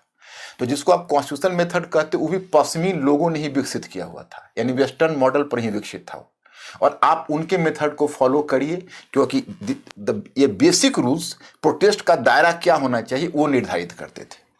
दूसरा तरीका होता था कि लोग हिंसा का प्रयोग करते थे, पत्थर फेंकते थे, अटैक करते थे, आतंकवादी घटनाएं करते थे। तो उसका वो तुरंत जवाब उनके पास होता था। वो चाहते थे आप वैसा करें ताकि आपके इस कदम को गैर कानूनी घोषित करके वो अपने पुलिस के पावर को बढ़ा ले, अपने आर्मी के पावर को बढ़ा ले, अपने लॉ को और भी क्रूअल कर ले, अपने लीगल सिस्टम को बदल ले, जिससे आपको सप्रेस कर सके। गांधी की जो अहिंसा थी उसको मैंने कहा कि पश्चिमी साम्राज्यवाद के विरुद्ध सबसे बड़ा हथियार इसलिए सिद्ध हुआ क्योंकि गांधी की अहिंसा को इंट्रोड्यूस करने का सीधा सा अर्थ यह हो गया कि उन्होंने ब्रिटिश के साथ मनोवैज्ञानिक बराबरी कर ली। मनोवैज्ञानिक बराबरी ने साइकोलॉजिकल इक्वलिटी कायम कर लिया। क्योंकि देखो, पश्चिम ज्ञान विज्ञान से रक्षित है। ब्रिटिश के पास बहुत सारे मारक हथियार थे। ब्रिटिश चाहते थे कि हम उनके अगेंस्ट में वायलेंट प्रोटेस्ट करें ताकि उसको इसी बहाने दबा सके। और जब हम उनके अगेंस्ट में वायलेंस न करके अहिंसा के मेथड का सहारा लेते हैं तो वो हथियार उनके पास नहीं था। उन्होंने अब तक जितने भी हथियार उनके पास था आंदोलन के दमन का, वह दमन का हथियार उनका बेकार था अहिंसा के सामने। क्योंकि अहिंसा वाले या सत्याग्रह वाले मेथड के पास, क्योंकि सत्याग्रह में क्या है, कोई आपके गाल पर एक तमाचे मारे तो आप दूसरा उसके ऊपर अर्पित कर दीजिए, तो अर्पित कर दीजिए। तो वही उग्रवादी का भी कहना था, उनका भी निष्क्रिय प्रतिरोध में कुछ बात वही थी। लेकिन उसमें आप अगर अर्पित करते हैं तो क्रोध में अर्पित करते हैं, वहां पर वायलेंस का तत्व है। गांधी का कहना था कि पहले मुस्कुराइए और फिर दूसरा गाल अर्पित करिए। मतलब आपके मन में अगर आप डर से ऐसा कर रहे हैं तो कायरता बेहतर है हिंसा से। मतलब आप में पहले, जब तक आप में खुद शौर्य और वीरता नहीं होगी, you will not brave enough to exercise your policy of non violence, तो आप उसको अपनाइए ही नहीं, वो आपके लिए घातक है। क्योंकि आप जब डर जाएंगे या आप टूट जाएंगे तो ये पूरी साधना व्यर्थ हो जाएगी। पहले तो आपको भयमुक्त होना पड़ेगा, और भयमुक्त आपको नैतिक बल ही कर सकता है। तो आप मुस्कुराइए, दूसरा गाल बढ़ाइए, और ये प्रक्रिया चलती रहेगी। जब पीटने के बाद वो जाए तो आप सत्याग्रह पर बैठ जाते हैं। जब वो आकर पूछता है क्यों भाई, तुम यहाँ क्या कर रहे हो और पीटना है क्या, तुम सीधा सा जवाब देते हो कि वो आपकी मर्जी, मैं तो प्रस्तुत हूं। लेकिन आपने जो अनजाने हमारे अगस्त में पाप कर दिया, उसे आपकी आत्मा पर जो बोझ पड़ गई है,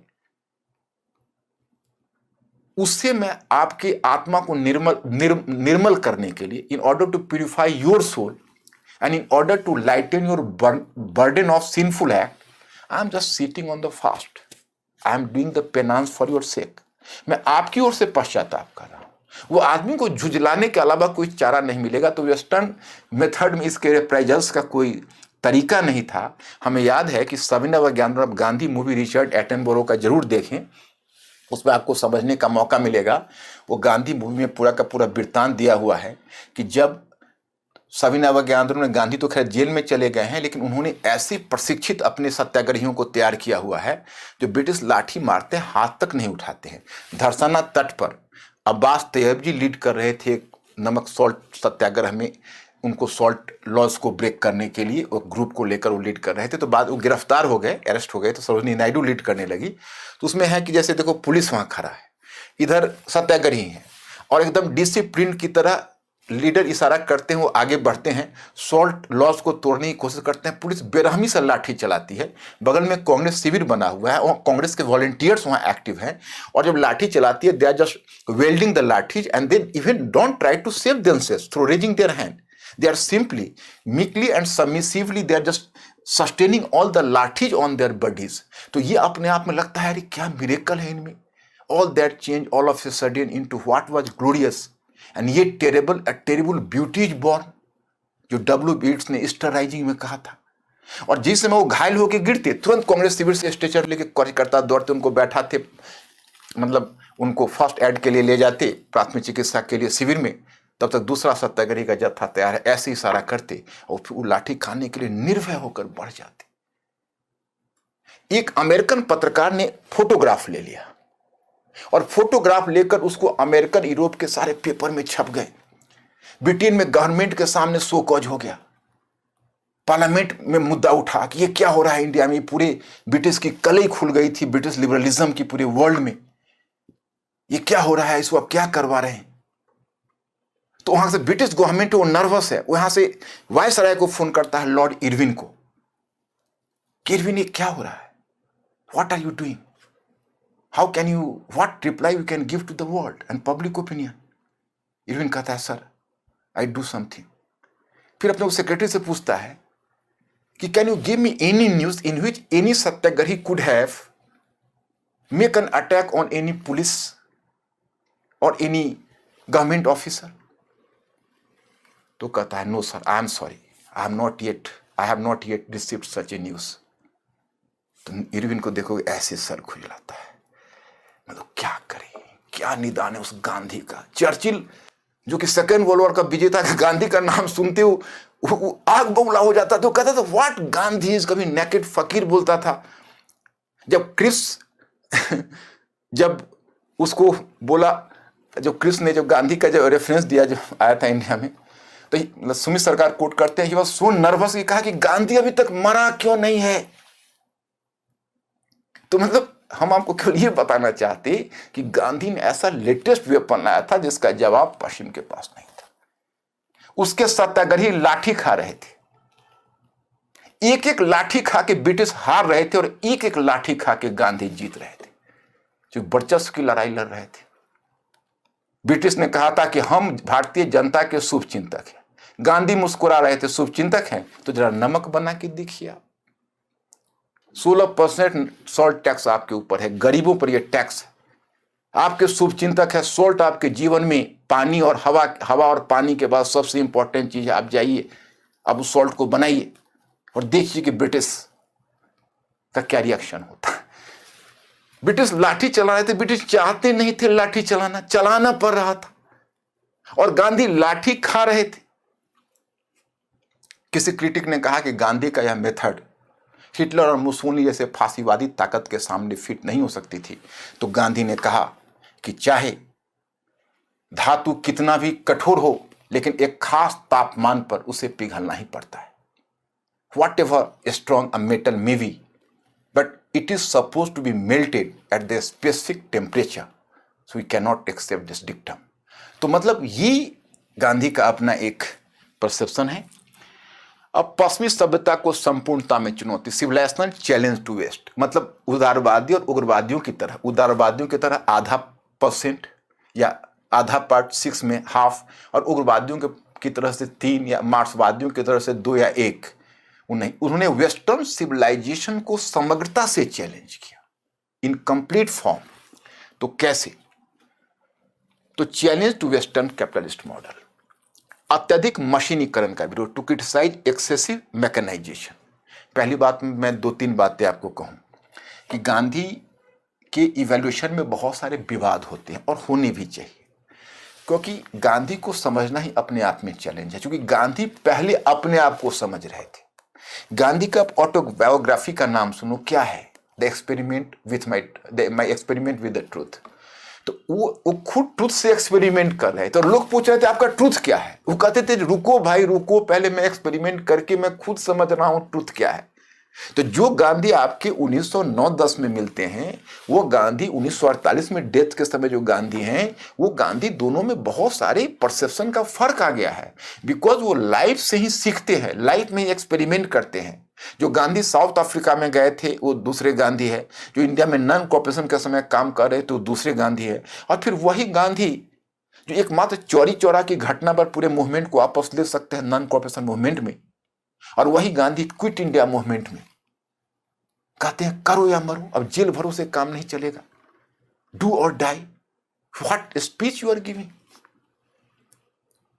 पूरे कांग्रेस के नेता थर्रा रहे हैं, मौलाना अबुल कलाम आजाद कह रहे हैं कि बापू आपने सोच लिया है, अभी आप मूवमेंट छेड़ेंगे, ब्रिटिश तो क्रैक डाउन करेंगे, ब्रिटिश तो ऐसा रिप्राइजल्स होगा पब्लिक का जो पूरे वर्ल्ड में अनपैरेलल होगा। ब्रिटिश सेकेंड वर्ल्ड वॉर में उलझे हुए हैं, ब्रिटिश बड़ी क्रूरतापूर्वक दमन करेंगे। बापू क्या आपने सोच लिया है? उन्होंने कहा सोच लिया है।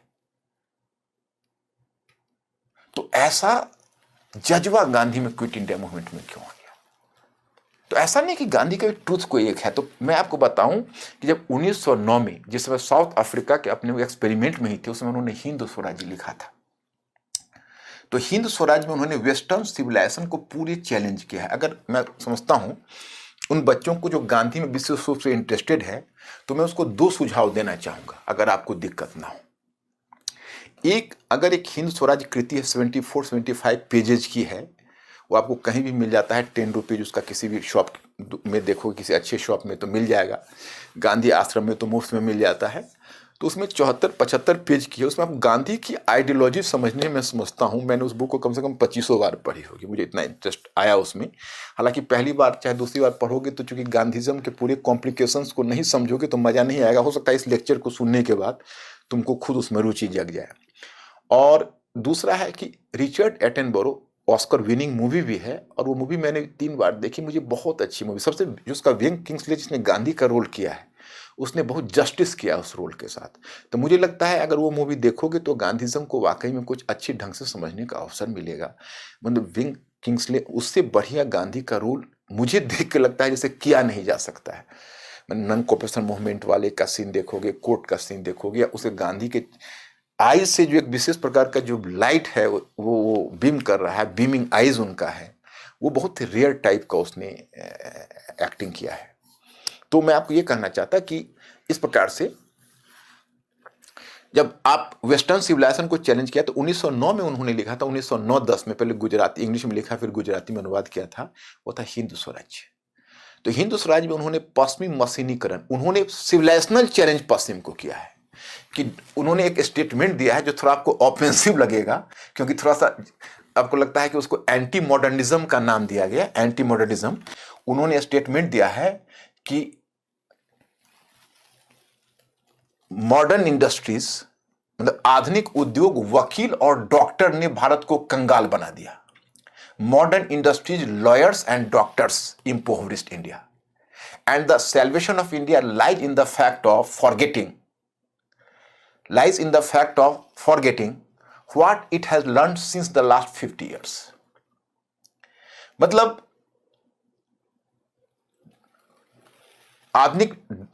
आधुनिक उद्योग, डॉक्टर और वकील ने भारत को कंगाल बना दिया, और भारत की मुक्ति उन सभी को भूलने में है जो पिछले 50 वर्षों में भारत ने सीखा है, ब्रिटेन से सीखा है।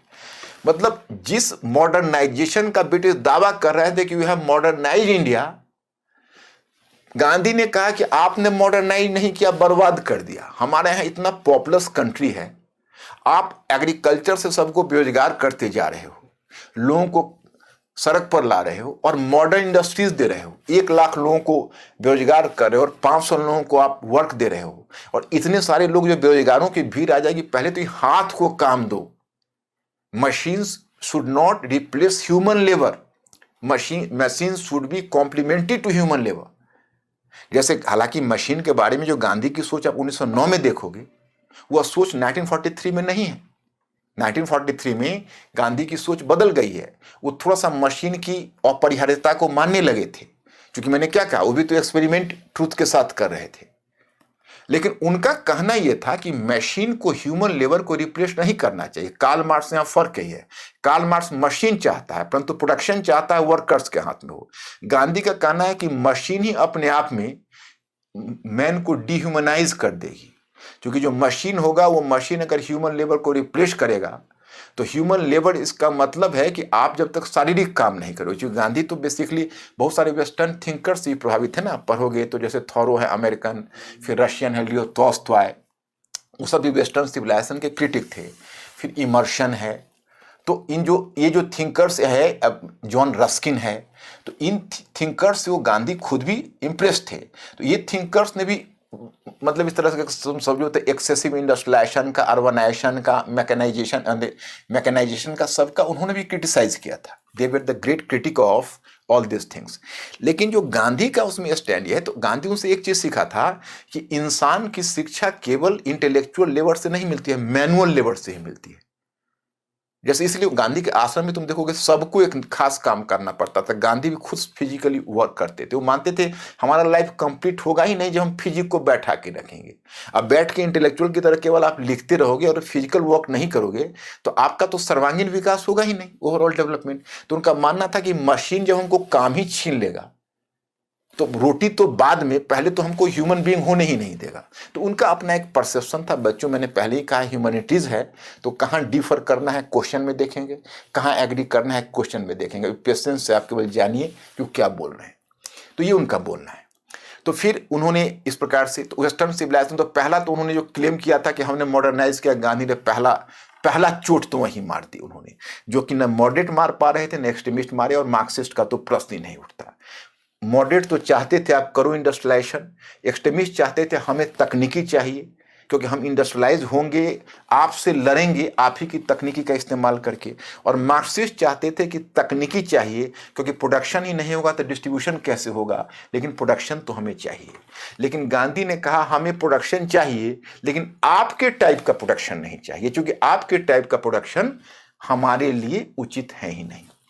और अब कहो आधुनिक डॉक्टर को उन्होंने क्यों आलोचना की, तो उन्होंने कहा कि देखिए, लोग रात में जमकर भोजन करते हैं and they are not going to follow the rules of nature, तो क्या होता है कि उनको बदहजमी होती है, दे फील इंडाइजेशन, तो बेचैनी रात में होती है, तो they are just moving to toilet and then finally they are just searching some doctor and taking the medicine and digesting the foods. तो डॉक्टर से मेडिसिन लेके अपने फूड्स को डाइजेस्ट करके फिर दूसरे दिन उतना ही जम कर खाएंगे, क्योंकि उनके पास दवा है, और खाने के बाद दवा भी खा लेंगे।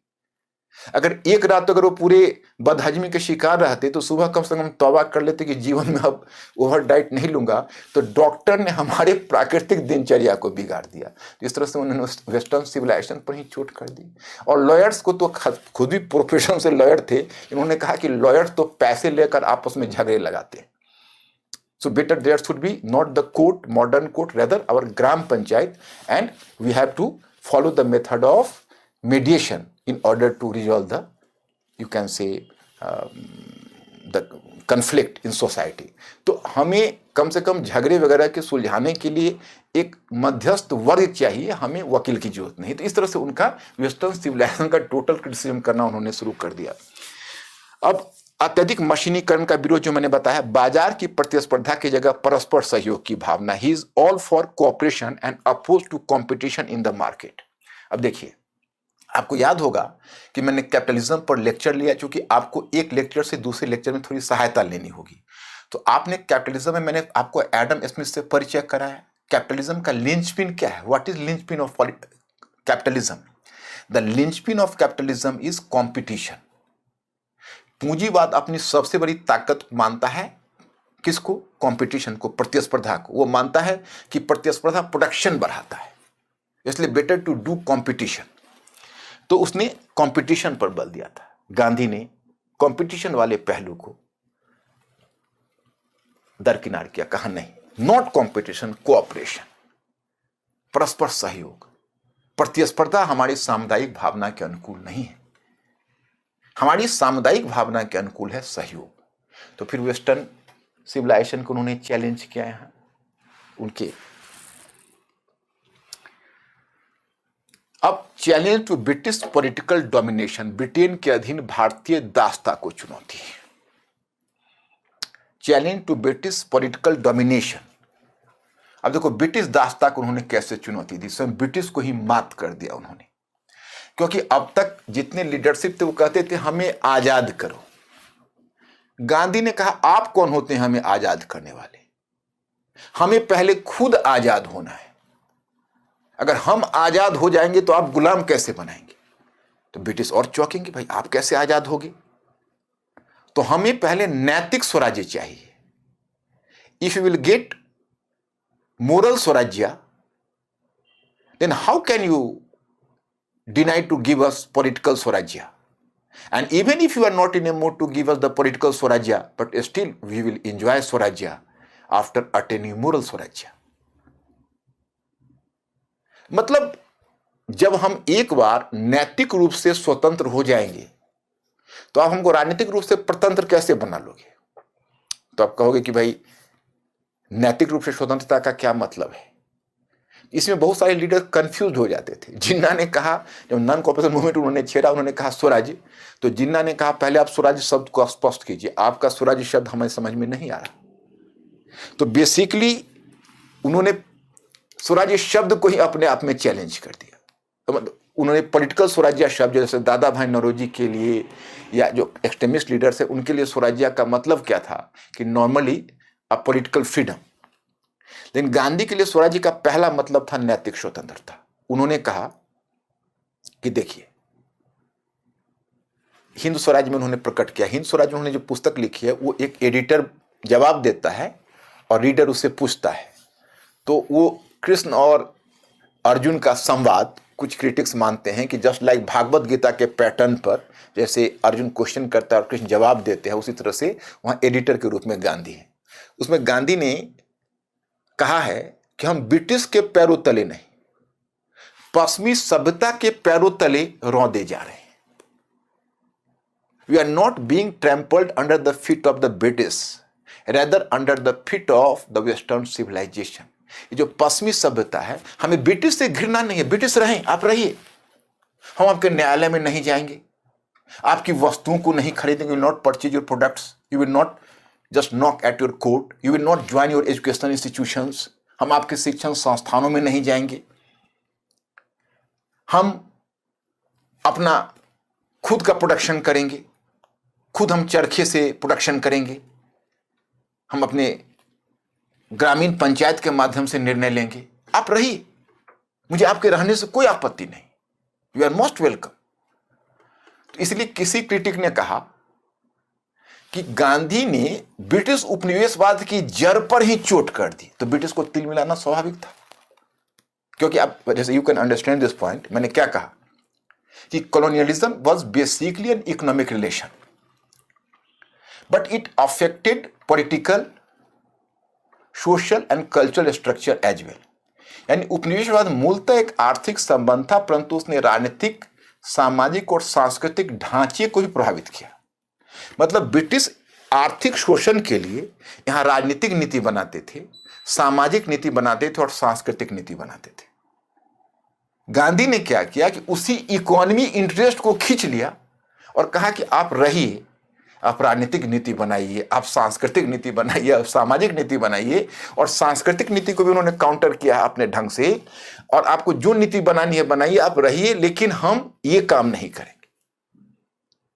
तो ब्रिटिश को अगर आप रहने के लिए बोलोगे तो ब्रिटिश कहेंगे तो फिर हम रहेंगे क्यों, हम तो वेलफेयर करने आए नहीं। तो ब्रिटिश का फिर जाना तो तय है। तो गांधी ने तो उपनिवेशवाद की जड़ पर ही चोट कर दी। He just stroke at the root of colonial system itself. अब पश्चिमी आधुनिकीकरण को चुनौती, पश्चिमी आधुनिकीकरण की हिंद स्वराज नामक कृति में क्रमबद्ध आलोचना, वही जो मैंने कहा कि आधुनिक डॉक्टर, वकील और उद्योगों ने हमें कंगाल बना दिया। Systematic criticism of western modernisation in his text Hind Swaraj. British के सभ्य बनाने के दावे को झुठलाना, to deny the British claim of civilising mission. उसने कहा कि भाई आप हमें सिविलाइज क्या करोगे, आप तो खुद सिविलाइज हो ही नहीं। मतलब he denied the western model of civilisation. कहा कि वेस्टर्न मॉडल ऑफ सिविलाइजेशन क्या है। हालांकि कुछ एक क्रिटिक्स गांधी की इस आधार पर आलोचना करते हैं कि गांधी ने वेस्ट के साथ पूरा जस्टिस नहीं किया। वो वेस्ट का मतलब केवल मेटीरियलिस्टिक वेस्ट और इंडिया का मतलब केवल स्पिरिचुअल इंडिया लगाते रहे, लेकिन ऐसा नहीं है। वेस्ट भी मटेरियल के साथ स्पिरिचुअल है, तो उन्होंने वेस्ट का एक ही डायलॉग सुना, दूसरा डायलॉग नहीं सुना। तो खैर वो हमारे विचार का यहाँ विषय नहीं है, वो उनके क्रिटिक का एक दूसरा है, उस पर भी हम चर्चा लास्ट में करेंगे। लेकिन यहाँ मैं आपको एक चीज बताऊं कि उन्होंने वेस्टर्न इंपीरियलिज्म पर अटैक करने के क्रम में इस बात को विशेष रूप से हाईलाइट किया कि जो वेस्टर्न सिविलाइजेशन है, वो वेस्टर्न सिविलाइजेशन अपने नेचर में एक्सेसिव मटेरियलिस्टिक है, अत्यधिक भौतिकतावादी है। It is giving encouragement to over consumption and over production. तो ये उसका कहना है कि यह अति उपभोग पर बल देता है और मानव के व्यक्तित्व का सर्वांगीण विकास नहीं होने देता, क्योंकि लोग अति भोग के कारण पथ से विचलित हो जाते हैं। As it is producing a human being who is suffering from over consumption, so he can never be a perfect man. इस आधार पर उन्होंने वेस्टर्न सिविलाइजेशन को डिनाई कर दिया और बदले में एक वैकल्पिक सिविलाइजेशन की बात की। लेकिन ध्यान रहे, मैंने he is talking in terms of alternative civilisation, but be clear, alternative civilisation से उनका मतलब यह नहीं है कि वह हमारी परंपरा की तरफ अंधभक्ति के लिए जाते हैं। वो अपने परंपरा को भी रिस्ट्रक्चर करते हैं। मतलब हमारी परंपरा में जो कमजोरियां हैं उसको भी वो उजागर करते हैं। और कहते हैं कि हमारी अपनी संस्कृति के उन चीज़ों को, जैसे देखो ना, कई चीज़ें उन्होंने हम अपनी संस्कृति का उन्होंने बड़ी, चाहे वो महिलाओं की दशा हो, या आप कह सकते हो कि हिंदूवादी विचारधारा हो, या कास्ट सिस्टम हो, उन सब को उन्होंने रीस्ट्रक्चर किया है। वो परंपरा को परंपरा की तरह, they are not taking tradition as it is, उन्होंने उसको ये किया है। जैसे धर्म पर ही गांधी की आलोचना होती है, नॉर्मली तुम यह सोचते हो। तो मैं आपको यहाँ पर यह बताऊं कि जो रिलीजन पर गांधी का है, वो बेसिकली वेस्टर्न जो कॉन्सेप्ट ऑफ रिलीजन है उसको काउंटर करते हैं। एक्चुअली होता क्या है, देखो, हम जब किसी का इवेल्यूशन करते हैं तो हम एक खास चश्मे पहन लेते हैं, तो उसमें वो आदमी थोड़ा सा ऑड लगता है, लेकिन अगर हम उसको समग्रता से इवेल्यूशन करें तो फिर तस्वीर सामने आएगी।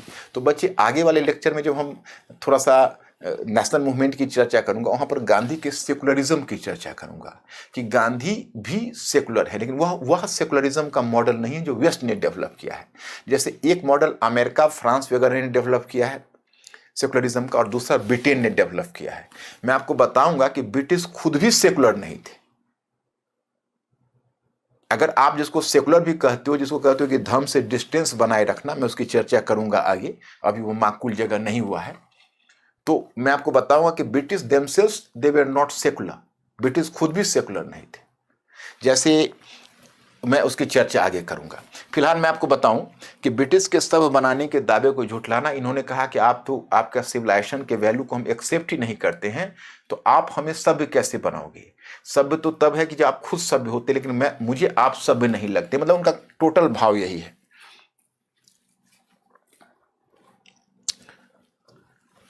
पश्चिमी उपभोक्तावादी संस्कृति को अस्वीकार, ब्रिटिश साम्राज्यवाद को चुनौती। उनका यह मानना था कि देखो, अगर ब्रिटिश इंपीरियलिज्म को डिनाई करना है तो पहले हमको वेस्टर्न मॉडल ऑफ प्रोडक्शन और कंजम्पशन को डिनाई करना होगा। If we are going to be influenced by और we are going to be inspired by the consumerism of west, अगर हम पश्चिम के उपभोक्तावाद को स्वीकार कर लेते हैं तो पश्चिमी साम्राज्यवाद पिछले दरवाजे से हमारे घर में घुस जाएगा। अगर हम पश्चिमी उपभोक्तावाद को अस्वीकार करते हैं, मुझे आपका प्रोडक्ट चाहिए ही नहीं, हमारा जो भी प्रोडक्ट्स होगा हम खुद उसको कुटीर उद्योग, लघु उद्योग की सहायता से, चरखे के माध्यम से बनाएंगे और कंज्यूम करेंगे। हम कम कंजम्पशन करेंगे, हम कम प्रोडक्शन करेंगे, कम कंजम्पशन करेंगे, क्योंकि मुझे उतना कंजम्पशन चाहिए ही नहीं जितना आप हमारे यहाँ फैलाना चाहते हो। और आप कंज्यूमरिज्म इसलिए फैला रहे हो कि आपको हमारे यहाँ मार्केट की जरूरत है, और आपको मार्केट की जरूरत है इसलिए आपने हमको गुलाम बनाया हुआ है। हम अगर आपके मार्केट को डिनाई कर देंगे तो आप तो छोड़ के भागोगे, जाओगे कहाँ? How can we stay in India if you are going to deny your imperialism? तो गांधी ने तो इसका बिल्कुल ही ब्रिटिश का बहुत करारा जवाब उनके इंपीरियलिज्म का दिया। फिर इस अवधारणा को चुनौती कि ब्रिटिश भारतीयों के शुभचिंतक है, challenge to the concept that the British are well wishers of Indians. तो अब यहाँ पर ब्रिटिश को उन्होंने जो मात दी, मैंने आपको बताया कि मैंने सविनय अवज्ञा आंदोलन का एक दृश्य कहा, या हर जगह उन्होंने, ब्रिटिश ने दो बातें भारतीय जनता के मन में बद्धमूल कर दी थी कि ब्रिटिश भारतीयों के शुभचिंतक हैं और ब्रिटिश अपराजय हैं। गांधी ने इस दोनों धारणा को सशक्त चुनौती दी और उन्होंने नमक कानून के उल्लंघन के समय और कई अवसरों पर ऐसा दिखा दिया कि British are not well wishers. और ब्रिटिश को सबसे गहरा सदमा यह लगा कि ब्रिटिश ने भारतीय किसानों के मसीहा के रूप में अपने को चित्रित करने की कोशिश की थी, और उन्हें विश्वास था कि भारतीय किसान या कॉमन मासेस पर हमारा प्रभाव बना रहेगा। लेकिन गांधी ने पूरे मासेस को हाईजैक कर लिया और अपने मूवमेंट की तरफ मोड़ लिया, और ब्रिटिश आइसोलेटेड फील करने लगे। मतलब ब्रिटिश को करारी मात गांधी ने दे दी। यानी एक तरह से उसी ब्रिटिश के अगेंस्ट में non cooperation, civil disobedience, quit India जैसे मास मूवमेंट चलाकर दुनिया को दिखा दिया कि ब्रिटिश एक्सप्लॉइटर्स हैं और भारतीय जनता उन्हें नापसंद करती है, जिस बात को ब्रिटिश कभी नहीं चाहते थे। तो that is the one point.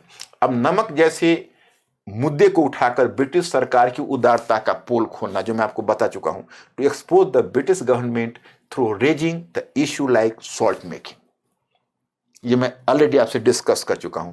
और पश्चिमी प्रजातंत्र एवं केंद्रीकृत राज व्यवस्था की आलोचना, to criticism of western centralised model and democracy.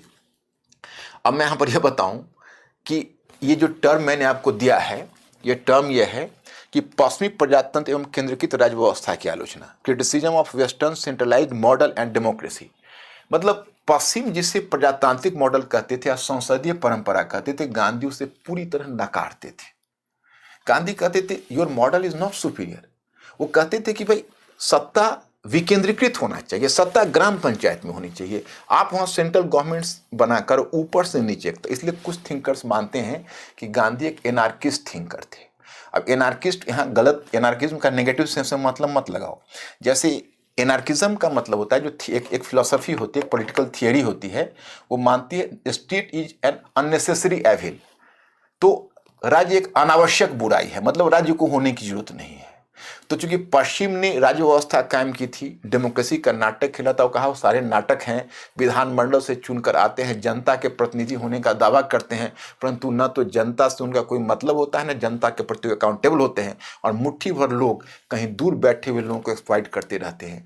अरे प्रजातंत्र तो नीचे से आना चाहिए, गाँव से आना चाहिए। और उन्हें एक औसनिक वृत्त का सिद्धांत भी दिया था, ग्राम स्वराज्य की भी अवधारणा दी थी। और ग्राम स्वराज्य से उनका कहना था कि पहले जो ग्राम पंचायत गठित होगी और नीचे वह एक ग्राम पंचायत से तालुका स्तर पर चुनाव करेगी, फिर तालुका में जो ग्रुप होगा वो मेंबर से फिर ऊपर जिला स्तर पर चुनाव करेंगे, जिला स्तर के मेंबर्स फिर प्रांतीय स्तर पर चुनाव करेंगे, और तब फिर केंद्र में चुनकर अगर जाए भी सत्ता वास्तव में रहे वो ग्राम पंचायत के पास रहे, तो पता चलेगा कि हमने इस प्रतिनिधि को चुना है और इस प्रतिनिधि ने यह काम किया है। अब गांव में बैठे हुए कोई आदमी एक ऐसे प्रतिनिधि को चुनता है जो लंदन में बैठकर शासन करता है, तो ऐसे प्रतिनिधि को कैसे, या विलेज में चुनता है जो दिल्ली में बैठकर शासन करता है, तो न एक दोनों को एक दूसरे के बीच कितनी दूरी है, तो इसको आप प्रजातंत्र कहते हो, ये तो प्रजातंत्र का माखौल है। तो उन्होंने western model of state food को, डेमोक्रेसी को, सबको डिनाई कर दिया था। तो गांधी ने इतनी बड़ी चुनौती पश्चिम को दी। यही बच्चे रोना है। दो बातें, एक चीज मैं आपको यह कहना चाहता, अब भारतीय सामुदायिक जीवन और ग्राम स्वराज्य पर बल, emphasis over community living and gram swaraj, जो मैंने विलेज पंचायत की बात कही, ग्राम स्वराज्य की धारणा दी। ब्रिटिश के द्वारा भारत में उपाधियों के वितरण का विरोध, to oppose distribution of title to Indians by the British. जैसे गांधी का तुम जितना भी मूवमेंट देखोगे, उसमें गांधी ने एक प्रोग्राम में रखा उपाधियों का बहिष्कार, टू डिस्कार्ड द टाइटल्स। मतलब वो उन्होंने यह जताने की कोशिश की कि देखिए आपके द्वारा दिए गए श्री या स्टेटस के बदले हम श्रीहीन होना पसंद करेंगे। मतलब उपाधियों का बहिष्कार करके उन्होंने ब्रिटिश सत्ता को, या कह सकते हो कि एक तरह से ब्रिटिश राज्य की वैधता को ही चुनौती दे दी। आप कौन होते हो हमें उपाधि देने वाले? आप तो हमारे गवर्नमेंट हो ही नहीं, आप तो फॉरेन हो, एलियन हो। नॉन कॉर्पोरेशन मूवमेंट के समय जज ब्रूमफील्ड को वही कहा ना कि एक ऐसी सरकार जो मेरी है ही नहीं, उसके विरुद्ध सहयोग न करना क्या राजद्रोह है? और जिसका कोई जवाब ब्रूमफील्ड के पास नहीं था। उसने बस इतना कहा कि I am bound to give you the punishment of 6 year jail on the basis of the sedition law, but if the government would be slightly, you can say, considerate to you and reduce your sentence, the period of sentence and jail, I will be the first who will be happy. तो मतलब कि अगर सरकार आपकी सजा को कम कर देती है तो मैं पहला व्यक्ति होऊंगा जिसे खुशी होगी। लेकिन यहां पर आप इस बात को समझ सकते हो कि उनका कॉन्सेप्ट ही बिल्कुल अलग था। उपाधियों का वितरण, उपाधियों का त्याग गांधीवाद उनका एक महत्वपूर्ण हिस्सा, तो वो उनका एक महत्वपूर्ण हिस्सा है, ऊपर वाला ही नीचे है। अब मैं आपको ये बताना चाहूंगा कि बेसिकली जब भारत को आज़ादी, चूंकि हम तो आपको पहले गांधी का एक ब्रीफ पूरे गांधीवादी इतिहास को मैं आपको दिखाऊंगा, क्योंकि 1948 तक बहुत सारे बच्चों को समझ में नहीं आता है कि कैसे कैसे कुछ घटनाक्रम हुए। तो मैं एक ब्रीफ हिस्ट्री के साथ तब उनके विचारों का इम्प्लीमेंटेशन भी आपको बताऊंगा और फिर लास्ट में क्वेश्चन भी डील करूंगा। तो इसलिए मैंने इसके लिए 2 क्लास रखा है, आप जानते हो, और इसका लीगेसी भी बताऊंगा, क्योंकि गांधीवाद का अध्ययन को 1948 तक नहीं होना है, 2020 तक होना है। इसने कैसे इंडियन पॉलिटिक्स और वर्ल्ड पॉलिटिक्स पर, जैसे देखो जब गांधी ने जिस समय अपनी विचारधारा दी थी, तो गांधी की विचारधारा यूरोपियन इनलाइटनमेंट के खिलाफ जा रही थी। तो उस समय तो गांधी को बहुत लोग राष्ट्रिक, बहुत लोग कह सकते हो कि प्रो विलेजर्स, बहुत लोग इग्नोरेंट, बहुत लोग ओरिएंटलिस्ट कह के उनको डिनाई कर दिया था, बहुत स्कॉलर्स। लेकिन हुआ आगे क्या कि पिछले गांधी के पिछले, आप समझ सकते हो कि पिछले 7 दशकों में वेस्टर्न इनलाइटनमेंट ही डिनाई हो गया है, क्योंकि पश्चिमी प्रबोधन दुनिया को खुशी नहीं दे पाई, दुनिया को समृद्धि नहीं दे पाई, दुनिया में अस्थायित्व नहीं ला सकी। पर्यावरण संकट, आतंकवाद की समस्या, वॉर, बॉर्डर कॉन्फ्लिक्ट, ये कॉमन चीजें हो गई पूरी दुनिया में। तो फिर गांधी के विचारों को जब दोबारा समझा गया तो पाया गया कि अरे गांधी ने तो इन समस्या को पहले ही उठा दिया था अपने विचारों में। इसलिए अब गांधी पर जो रिसर्च होता है तो Gandhi is treated as a post modernist thinker. Post modernist thinker का मतलब है उत्तर आधुनिकतावादी चिंतक। तो मैं एक दूसरे लेक्चर में बताऊंगा कि गांधी आज पोस्ट मॉडर्निज्म के क्राइटेरिया पर, पोस्ट मॉडर्निज्म क्या है और गांधी पोस्ट मॉडर्निज्म की क्राइटेरिया पर कैसे खरे उतरते हैं। दूसरा, मैं एक चीज आपको और भी बताना चाहूंगा कि गांधी जी राष्ट्रीय आंदोलन में तो बहुत प्रभावी रहे, और rather you can say he has shaped up the course of the Congress politics from 1920 onwards और till the last. But unfortunately, Gandhi became immaterial, particularly after Indian independence. जैसे भारत की स्वतंत्रता के बाद नेहरूवादी मॉडल एक्टिव हो गया और गांधीवादी मॉडल हाशिए पर चला गया। तो यह कहा गया कि हमने जो आजादी हासिल की, गांधी वो आजादी नहीं चाहते थे, क्योंकि हमने क्लाइव और वारेन हेस्टिंग्स से तो आजादी हासिल कर ली, लेकिन विलियम बेंटिक और लॉर्ड मैकाले से आजादी हासिल नहीं कर सके। 15 अगस्त 1947 को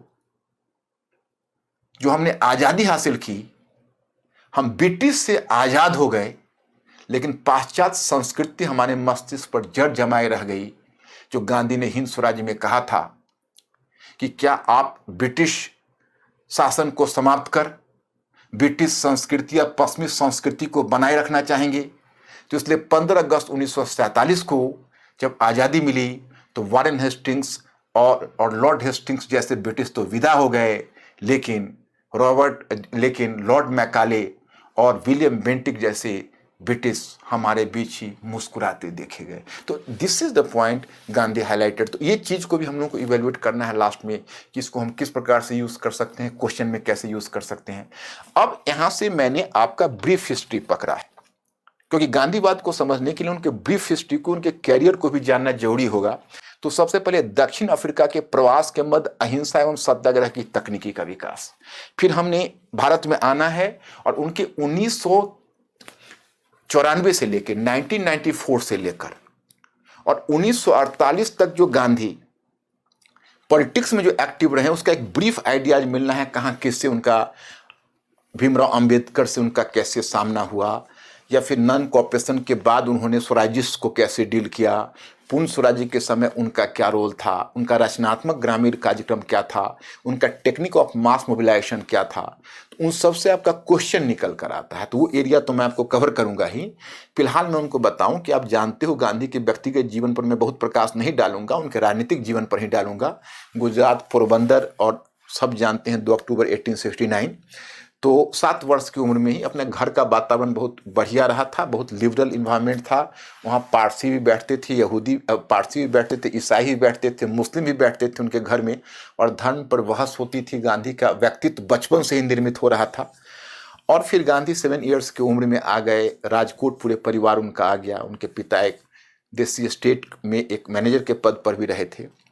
और फिर गांधी को शिक्षा के लिए लंदन भेजा गया, आप लोग जानते ही होंगे। शिक्षा जब घर ने एक तरह से कर्ज लेकर उनको काफ़ी गांधी पर खर्च हुआ था, और उम्मीद की जा रही थी जैसे हमारे आपके माता पिता ने सपने देखा था कि हमारा बच्चा इनलाइटेंड होगा। अगर हमारा बच्चा इनलाइटेंड होगा तो उनका मानना था कि अगर हमारा बच्चा इनलाइटेंड होता है तो फिर उसको एक अच्छी नौकरी मिलेगी, वो अच्छा जीवन जिएगा। वही स्वप्न उनके परिवार वालों ने भी देखा था।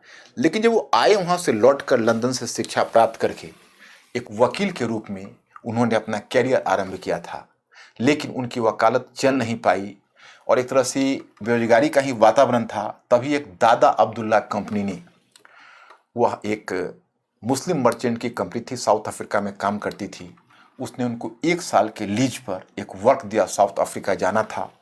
भारत के कोई चले हुए बैरिस्टर वहाँ नहीं जा सकते थे। गांधी एक नोविस थे, गांधी अनएम्प्लॉयड भी थे, इसलिए गांधी ने इस जॉब को एक्सेप्ट किया और 1893 में 1 वर्ष के कॉन्ट्रैक्ट पर साउथ अफ्रीका गए। वहाँ गए, डरबन में लैंड किया उन्होंने, और फिर वहाँ से लंदन से जब प्रिटोरिया जा रहे थे, डरबन से प्रिटोरिया जा रहे थे, तो उनके सामने वह घटना घटित हुई जो आप सभी लोग जानते हो, फर्स्ट क्लास के कंपार्टमेंट में बैठना टिकट कटाकर, लेकिन एक ब्रिटिश वाइट के द्वारा, क्योंकि एक ब्लैक के द्वारा के जीवन में इस तरह की चीज़ों को सहन नहीं किया जाना, उनको ट्रेन से बाहर उठाकर फेंक दिया जाना, और फिर इसका स्वाभाविक प्रभाव उनकी पूरी सोच पर पड़ी।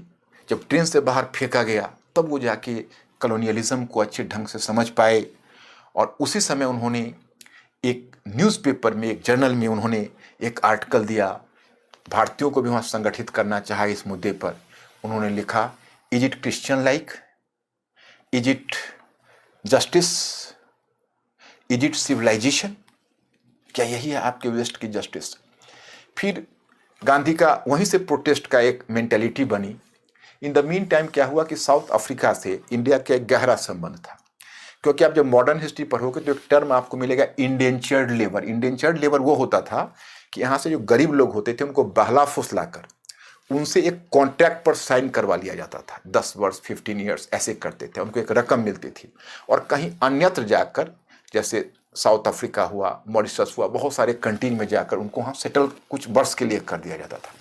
अब ये इंडेंचर्ड लेबर इतने गरीब होते थे, यहाँ कुछ जीने के लिए होता नहीं था कॉलोनियल सिस्टम के अंतर्गत, तो उनको कम से कम लगता था रोटी तो मिल जाएगी, तो वो जाते थे। तो वैसे इंडेंचर्ड लेबर बड़ी संख्या में 1890s के बाद ही साउथ अफ्रीका में गए थे। अब प्रॉब्लम होता था उसमें से बहुत सारे इंडेंचर्ड लेबर का जो टेन्योर समाप्त हो जाता था, टाइम पीरियड, तो as they could not return home, क्योंकि यहाँ पर तो सब कुछ समाप्त हो गया होता था, तो वहीं स्टे कर जाते थे। तो बहुत सारे एक्स इंडेंचर्ड लेबर भी थे जो मुख्य रूप से साउथ इंडिया से गए थे, और एक अच्छी खासी संख्या वहाँ मर्चेंट्स की थी, मुख्य रूप से मुस्लिम मर्चेंट्स थे जो सक्रिय थे। अब क्या हुआ कि वहाँ पर भी साउथ अफ्रीका में कई स्टेट थे, तो उसी में जो एक नेटाल का स्टेट था, वो नेटाल का स्टेट एक लॉ लाया था, और उस स्टेट का लॉ यह था कि जिसमें इंडियंस को और एशियंस को डिफ्रेंचाइज, उनको मताधिकार से, नागरिकता से वंचित किए जाने की बात थी। तो जब नागरिकता से वंचित करने की बात आई तो बड़े बड़े बिजनेसमैन थे, उनके पास पैसे बहुत थे, लेकिन वो लोग एजुकेटेड नहीं थे, और वह नहीं जानते थे कैसे हम लीगल बैटल करें। तो गांधी को, और गांधी का लीज समाप्त हो गया था, 94 की घटना है। तो बड़े बड़े बुजुर्ग, उस तरह के जो सीनियर मर्चेंट्स थे, उन्होंने गांधी से रिक्वेस्ट किया कि प्लीज़ हम लोगों के खातिर आप 1 मंथ रह जाइए, आपका लीज समाप्त हो रहा है, 1 मंथ रह जाइए, ताकि आप हमारे पक्ष को वहाँ रख सकें। तो क्योंकि उनके पास दूसरा कोई बैरिस्टर भी अवेलेबल नहीं था, तो गांधी उनके खातिर 1 मंथ के लिए रुके। वही जो गांधी 1 मंथ के लिए रुके, वो 20 ईयर्स के लिए रुक गए, और 21 ईयर्स का कैरियर उनका साउथ अफ्रीका का है, और 32 ईयर्स का कैरियर उनका इंडिया का है। और 1894 से लेकर, और 1894 से लेकर 1906 तक उन्होंने जो पॉलिटिक्स अपनाई, जो इंडिया का मॉडरेट पॉलिटिक्स है, पिटिशंस, गवर्नमेंट को पिटिशंस देते रहे, लीगल बैटल फाइट करते रहे, और 1806 से लेकर 1814 तक, 1906 से लेकर 1914 तक, यानी 1906 से 1914 तक गांधी ने वहाँ पर अपने महत्वपूर्ण प्रयोग किए, एक्सपेरिमेंट किए, और वहीं पर उन्होंने सत्याग्रह और अहिंसा की तकनीकी विकसित की, और वहीं पर सफलतापूर्वक उसका उपयोग किया, और फिर पूरे वर्ल्ड का ध्यान उसकी तरफ गया। भारत से एक लीडर 1912 में पहुंचे वहाँ, गोपाल कृष्ण गोखले, जिनको गांधी ने राजनीतिक गुरु माना। गोपाल कृष्ण गोखले गांधी से प्रभावित थे, लेकिन उनके हिंद स्वराज पढ़े तो कहे कि आपको कभी पछताना होगा कि आपने मॉडर्नाइजेशन, चूँकि तो मॉडरेट लीडर थे, आपने मॉडर्नाइजेशन की ऐसी आलोचना की है, आप अपने इस लेखन के लिए आपको अपने भूल का एहसास होगा। लेकिन दादा गोपाल कृष्ण गोखले इस बात को नहीं समझ पाए कि गांधी एक दूसरे तरीके के नेता थे, और वह दुनिया को एक नई दिशा देने जा रहे थे। तो साउथ अफ्रीका में उन्होंने जो सीखा वो भारत में आजमाएंगे। तो बच्चों, कई चीज़ें हम अब यहाँ से, हमारा एक दूसरा रूट शुरू होगा, हम मूवमेंट टू मूवमेंट 1948 तक बढ़ेंगे, फिर गांधी की लीगेसी को जज करेंगे, फिर गांधी पर क्वेश्चन आपके सामने डिस्कस करेंगे कि गांधी पर कितने तरीके से क्वेश्चन आ सकता है और हमें उसे कैसे डील करना चाहिए। इसलिए गांधी पर कम से कम मिनिमम 2 क्लास होना अनिवार्य था। तो इसलिए मैंने दूसरा लेक्चर रखा है गांधी पर। फिर दूसरे लेक्चर में पार्ट 2 में मिलेंगे हम और उसमें बहुत सारे ऐसी चीज़ें उद्घाटित करेंगे। इससे पहले जैसा कि मैंने आपको बताया है कि हमने प्रीलिम्स पर के लिए विशेष रूप से एक कॉन्सेप्चुअल मेथड या जो हमने मेथड प्रीलिम्स में डेवलप किया है अल्टरनेटिव, वो आप लोगों तक पहुंचाना चाहते हैं। उसके लिए 3 क्लास, एक पूरा क्लास एंशिएंट और दूसरा मिडिवल और तीसरा मॉडर्न पर ये क्लास होंगी। और ये क्लास किसी वीक डेज में होंगे, प्रोबेबली वेडनेसडे हो सकते हैं। आपको प्रायर सूचना मिल जाएगी, नोटिफिकेशन आपको मिल जाएगा। हम लोग फिर मिलेंगे उसमें और फिर अगले वीक गांधी के सेकंड पार्ट में। Thank you very much. I will see you later.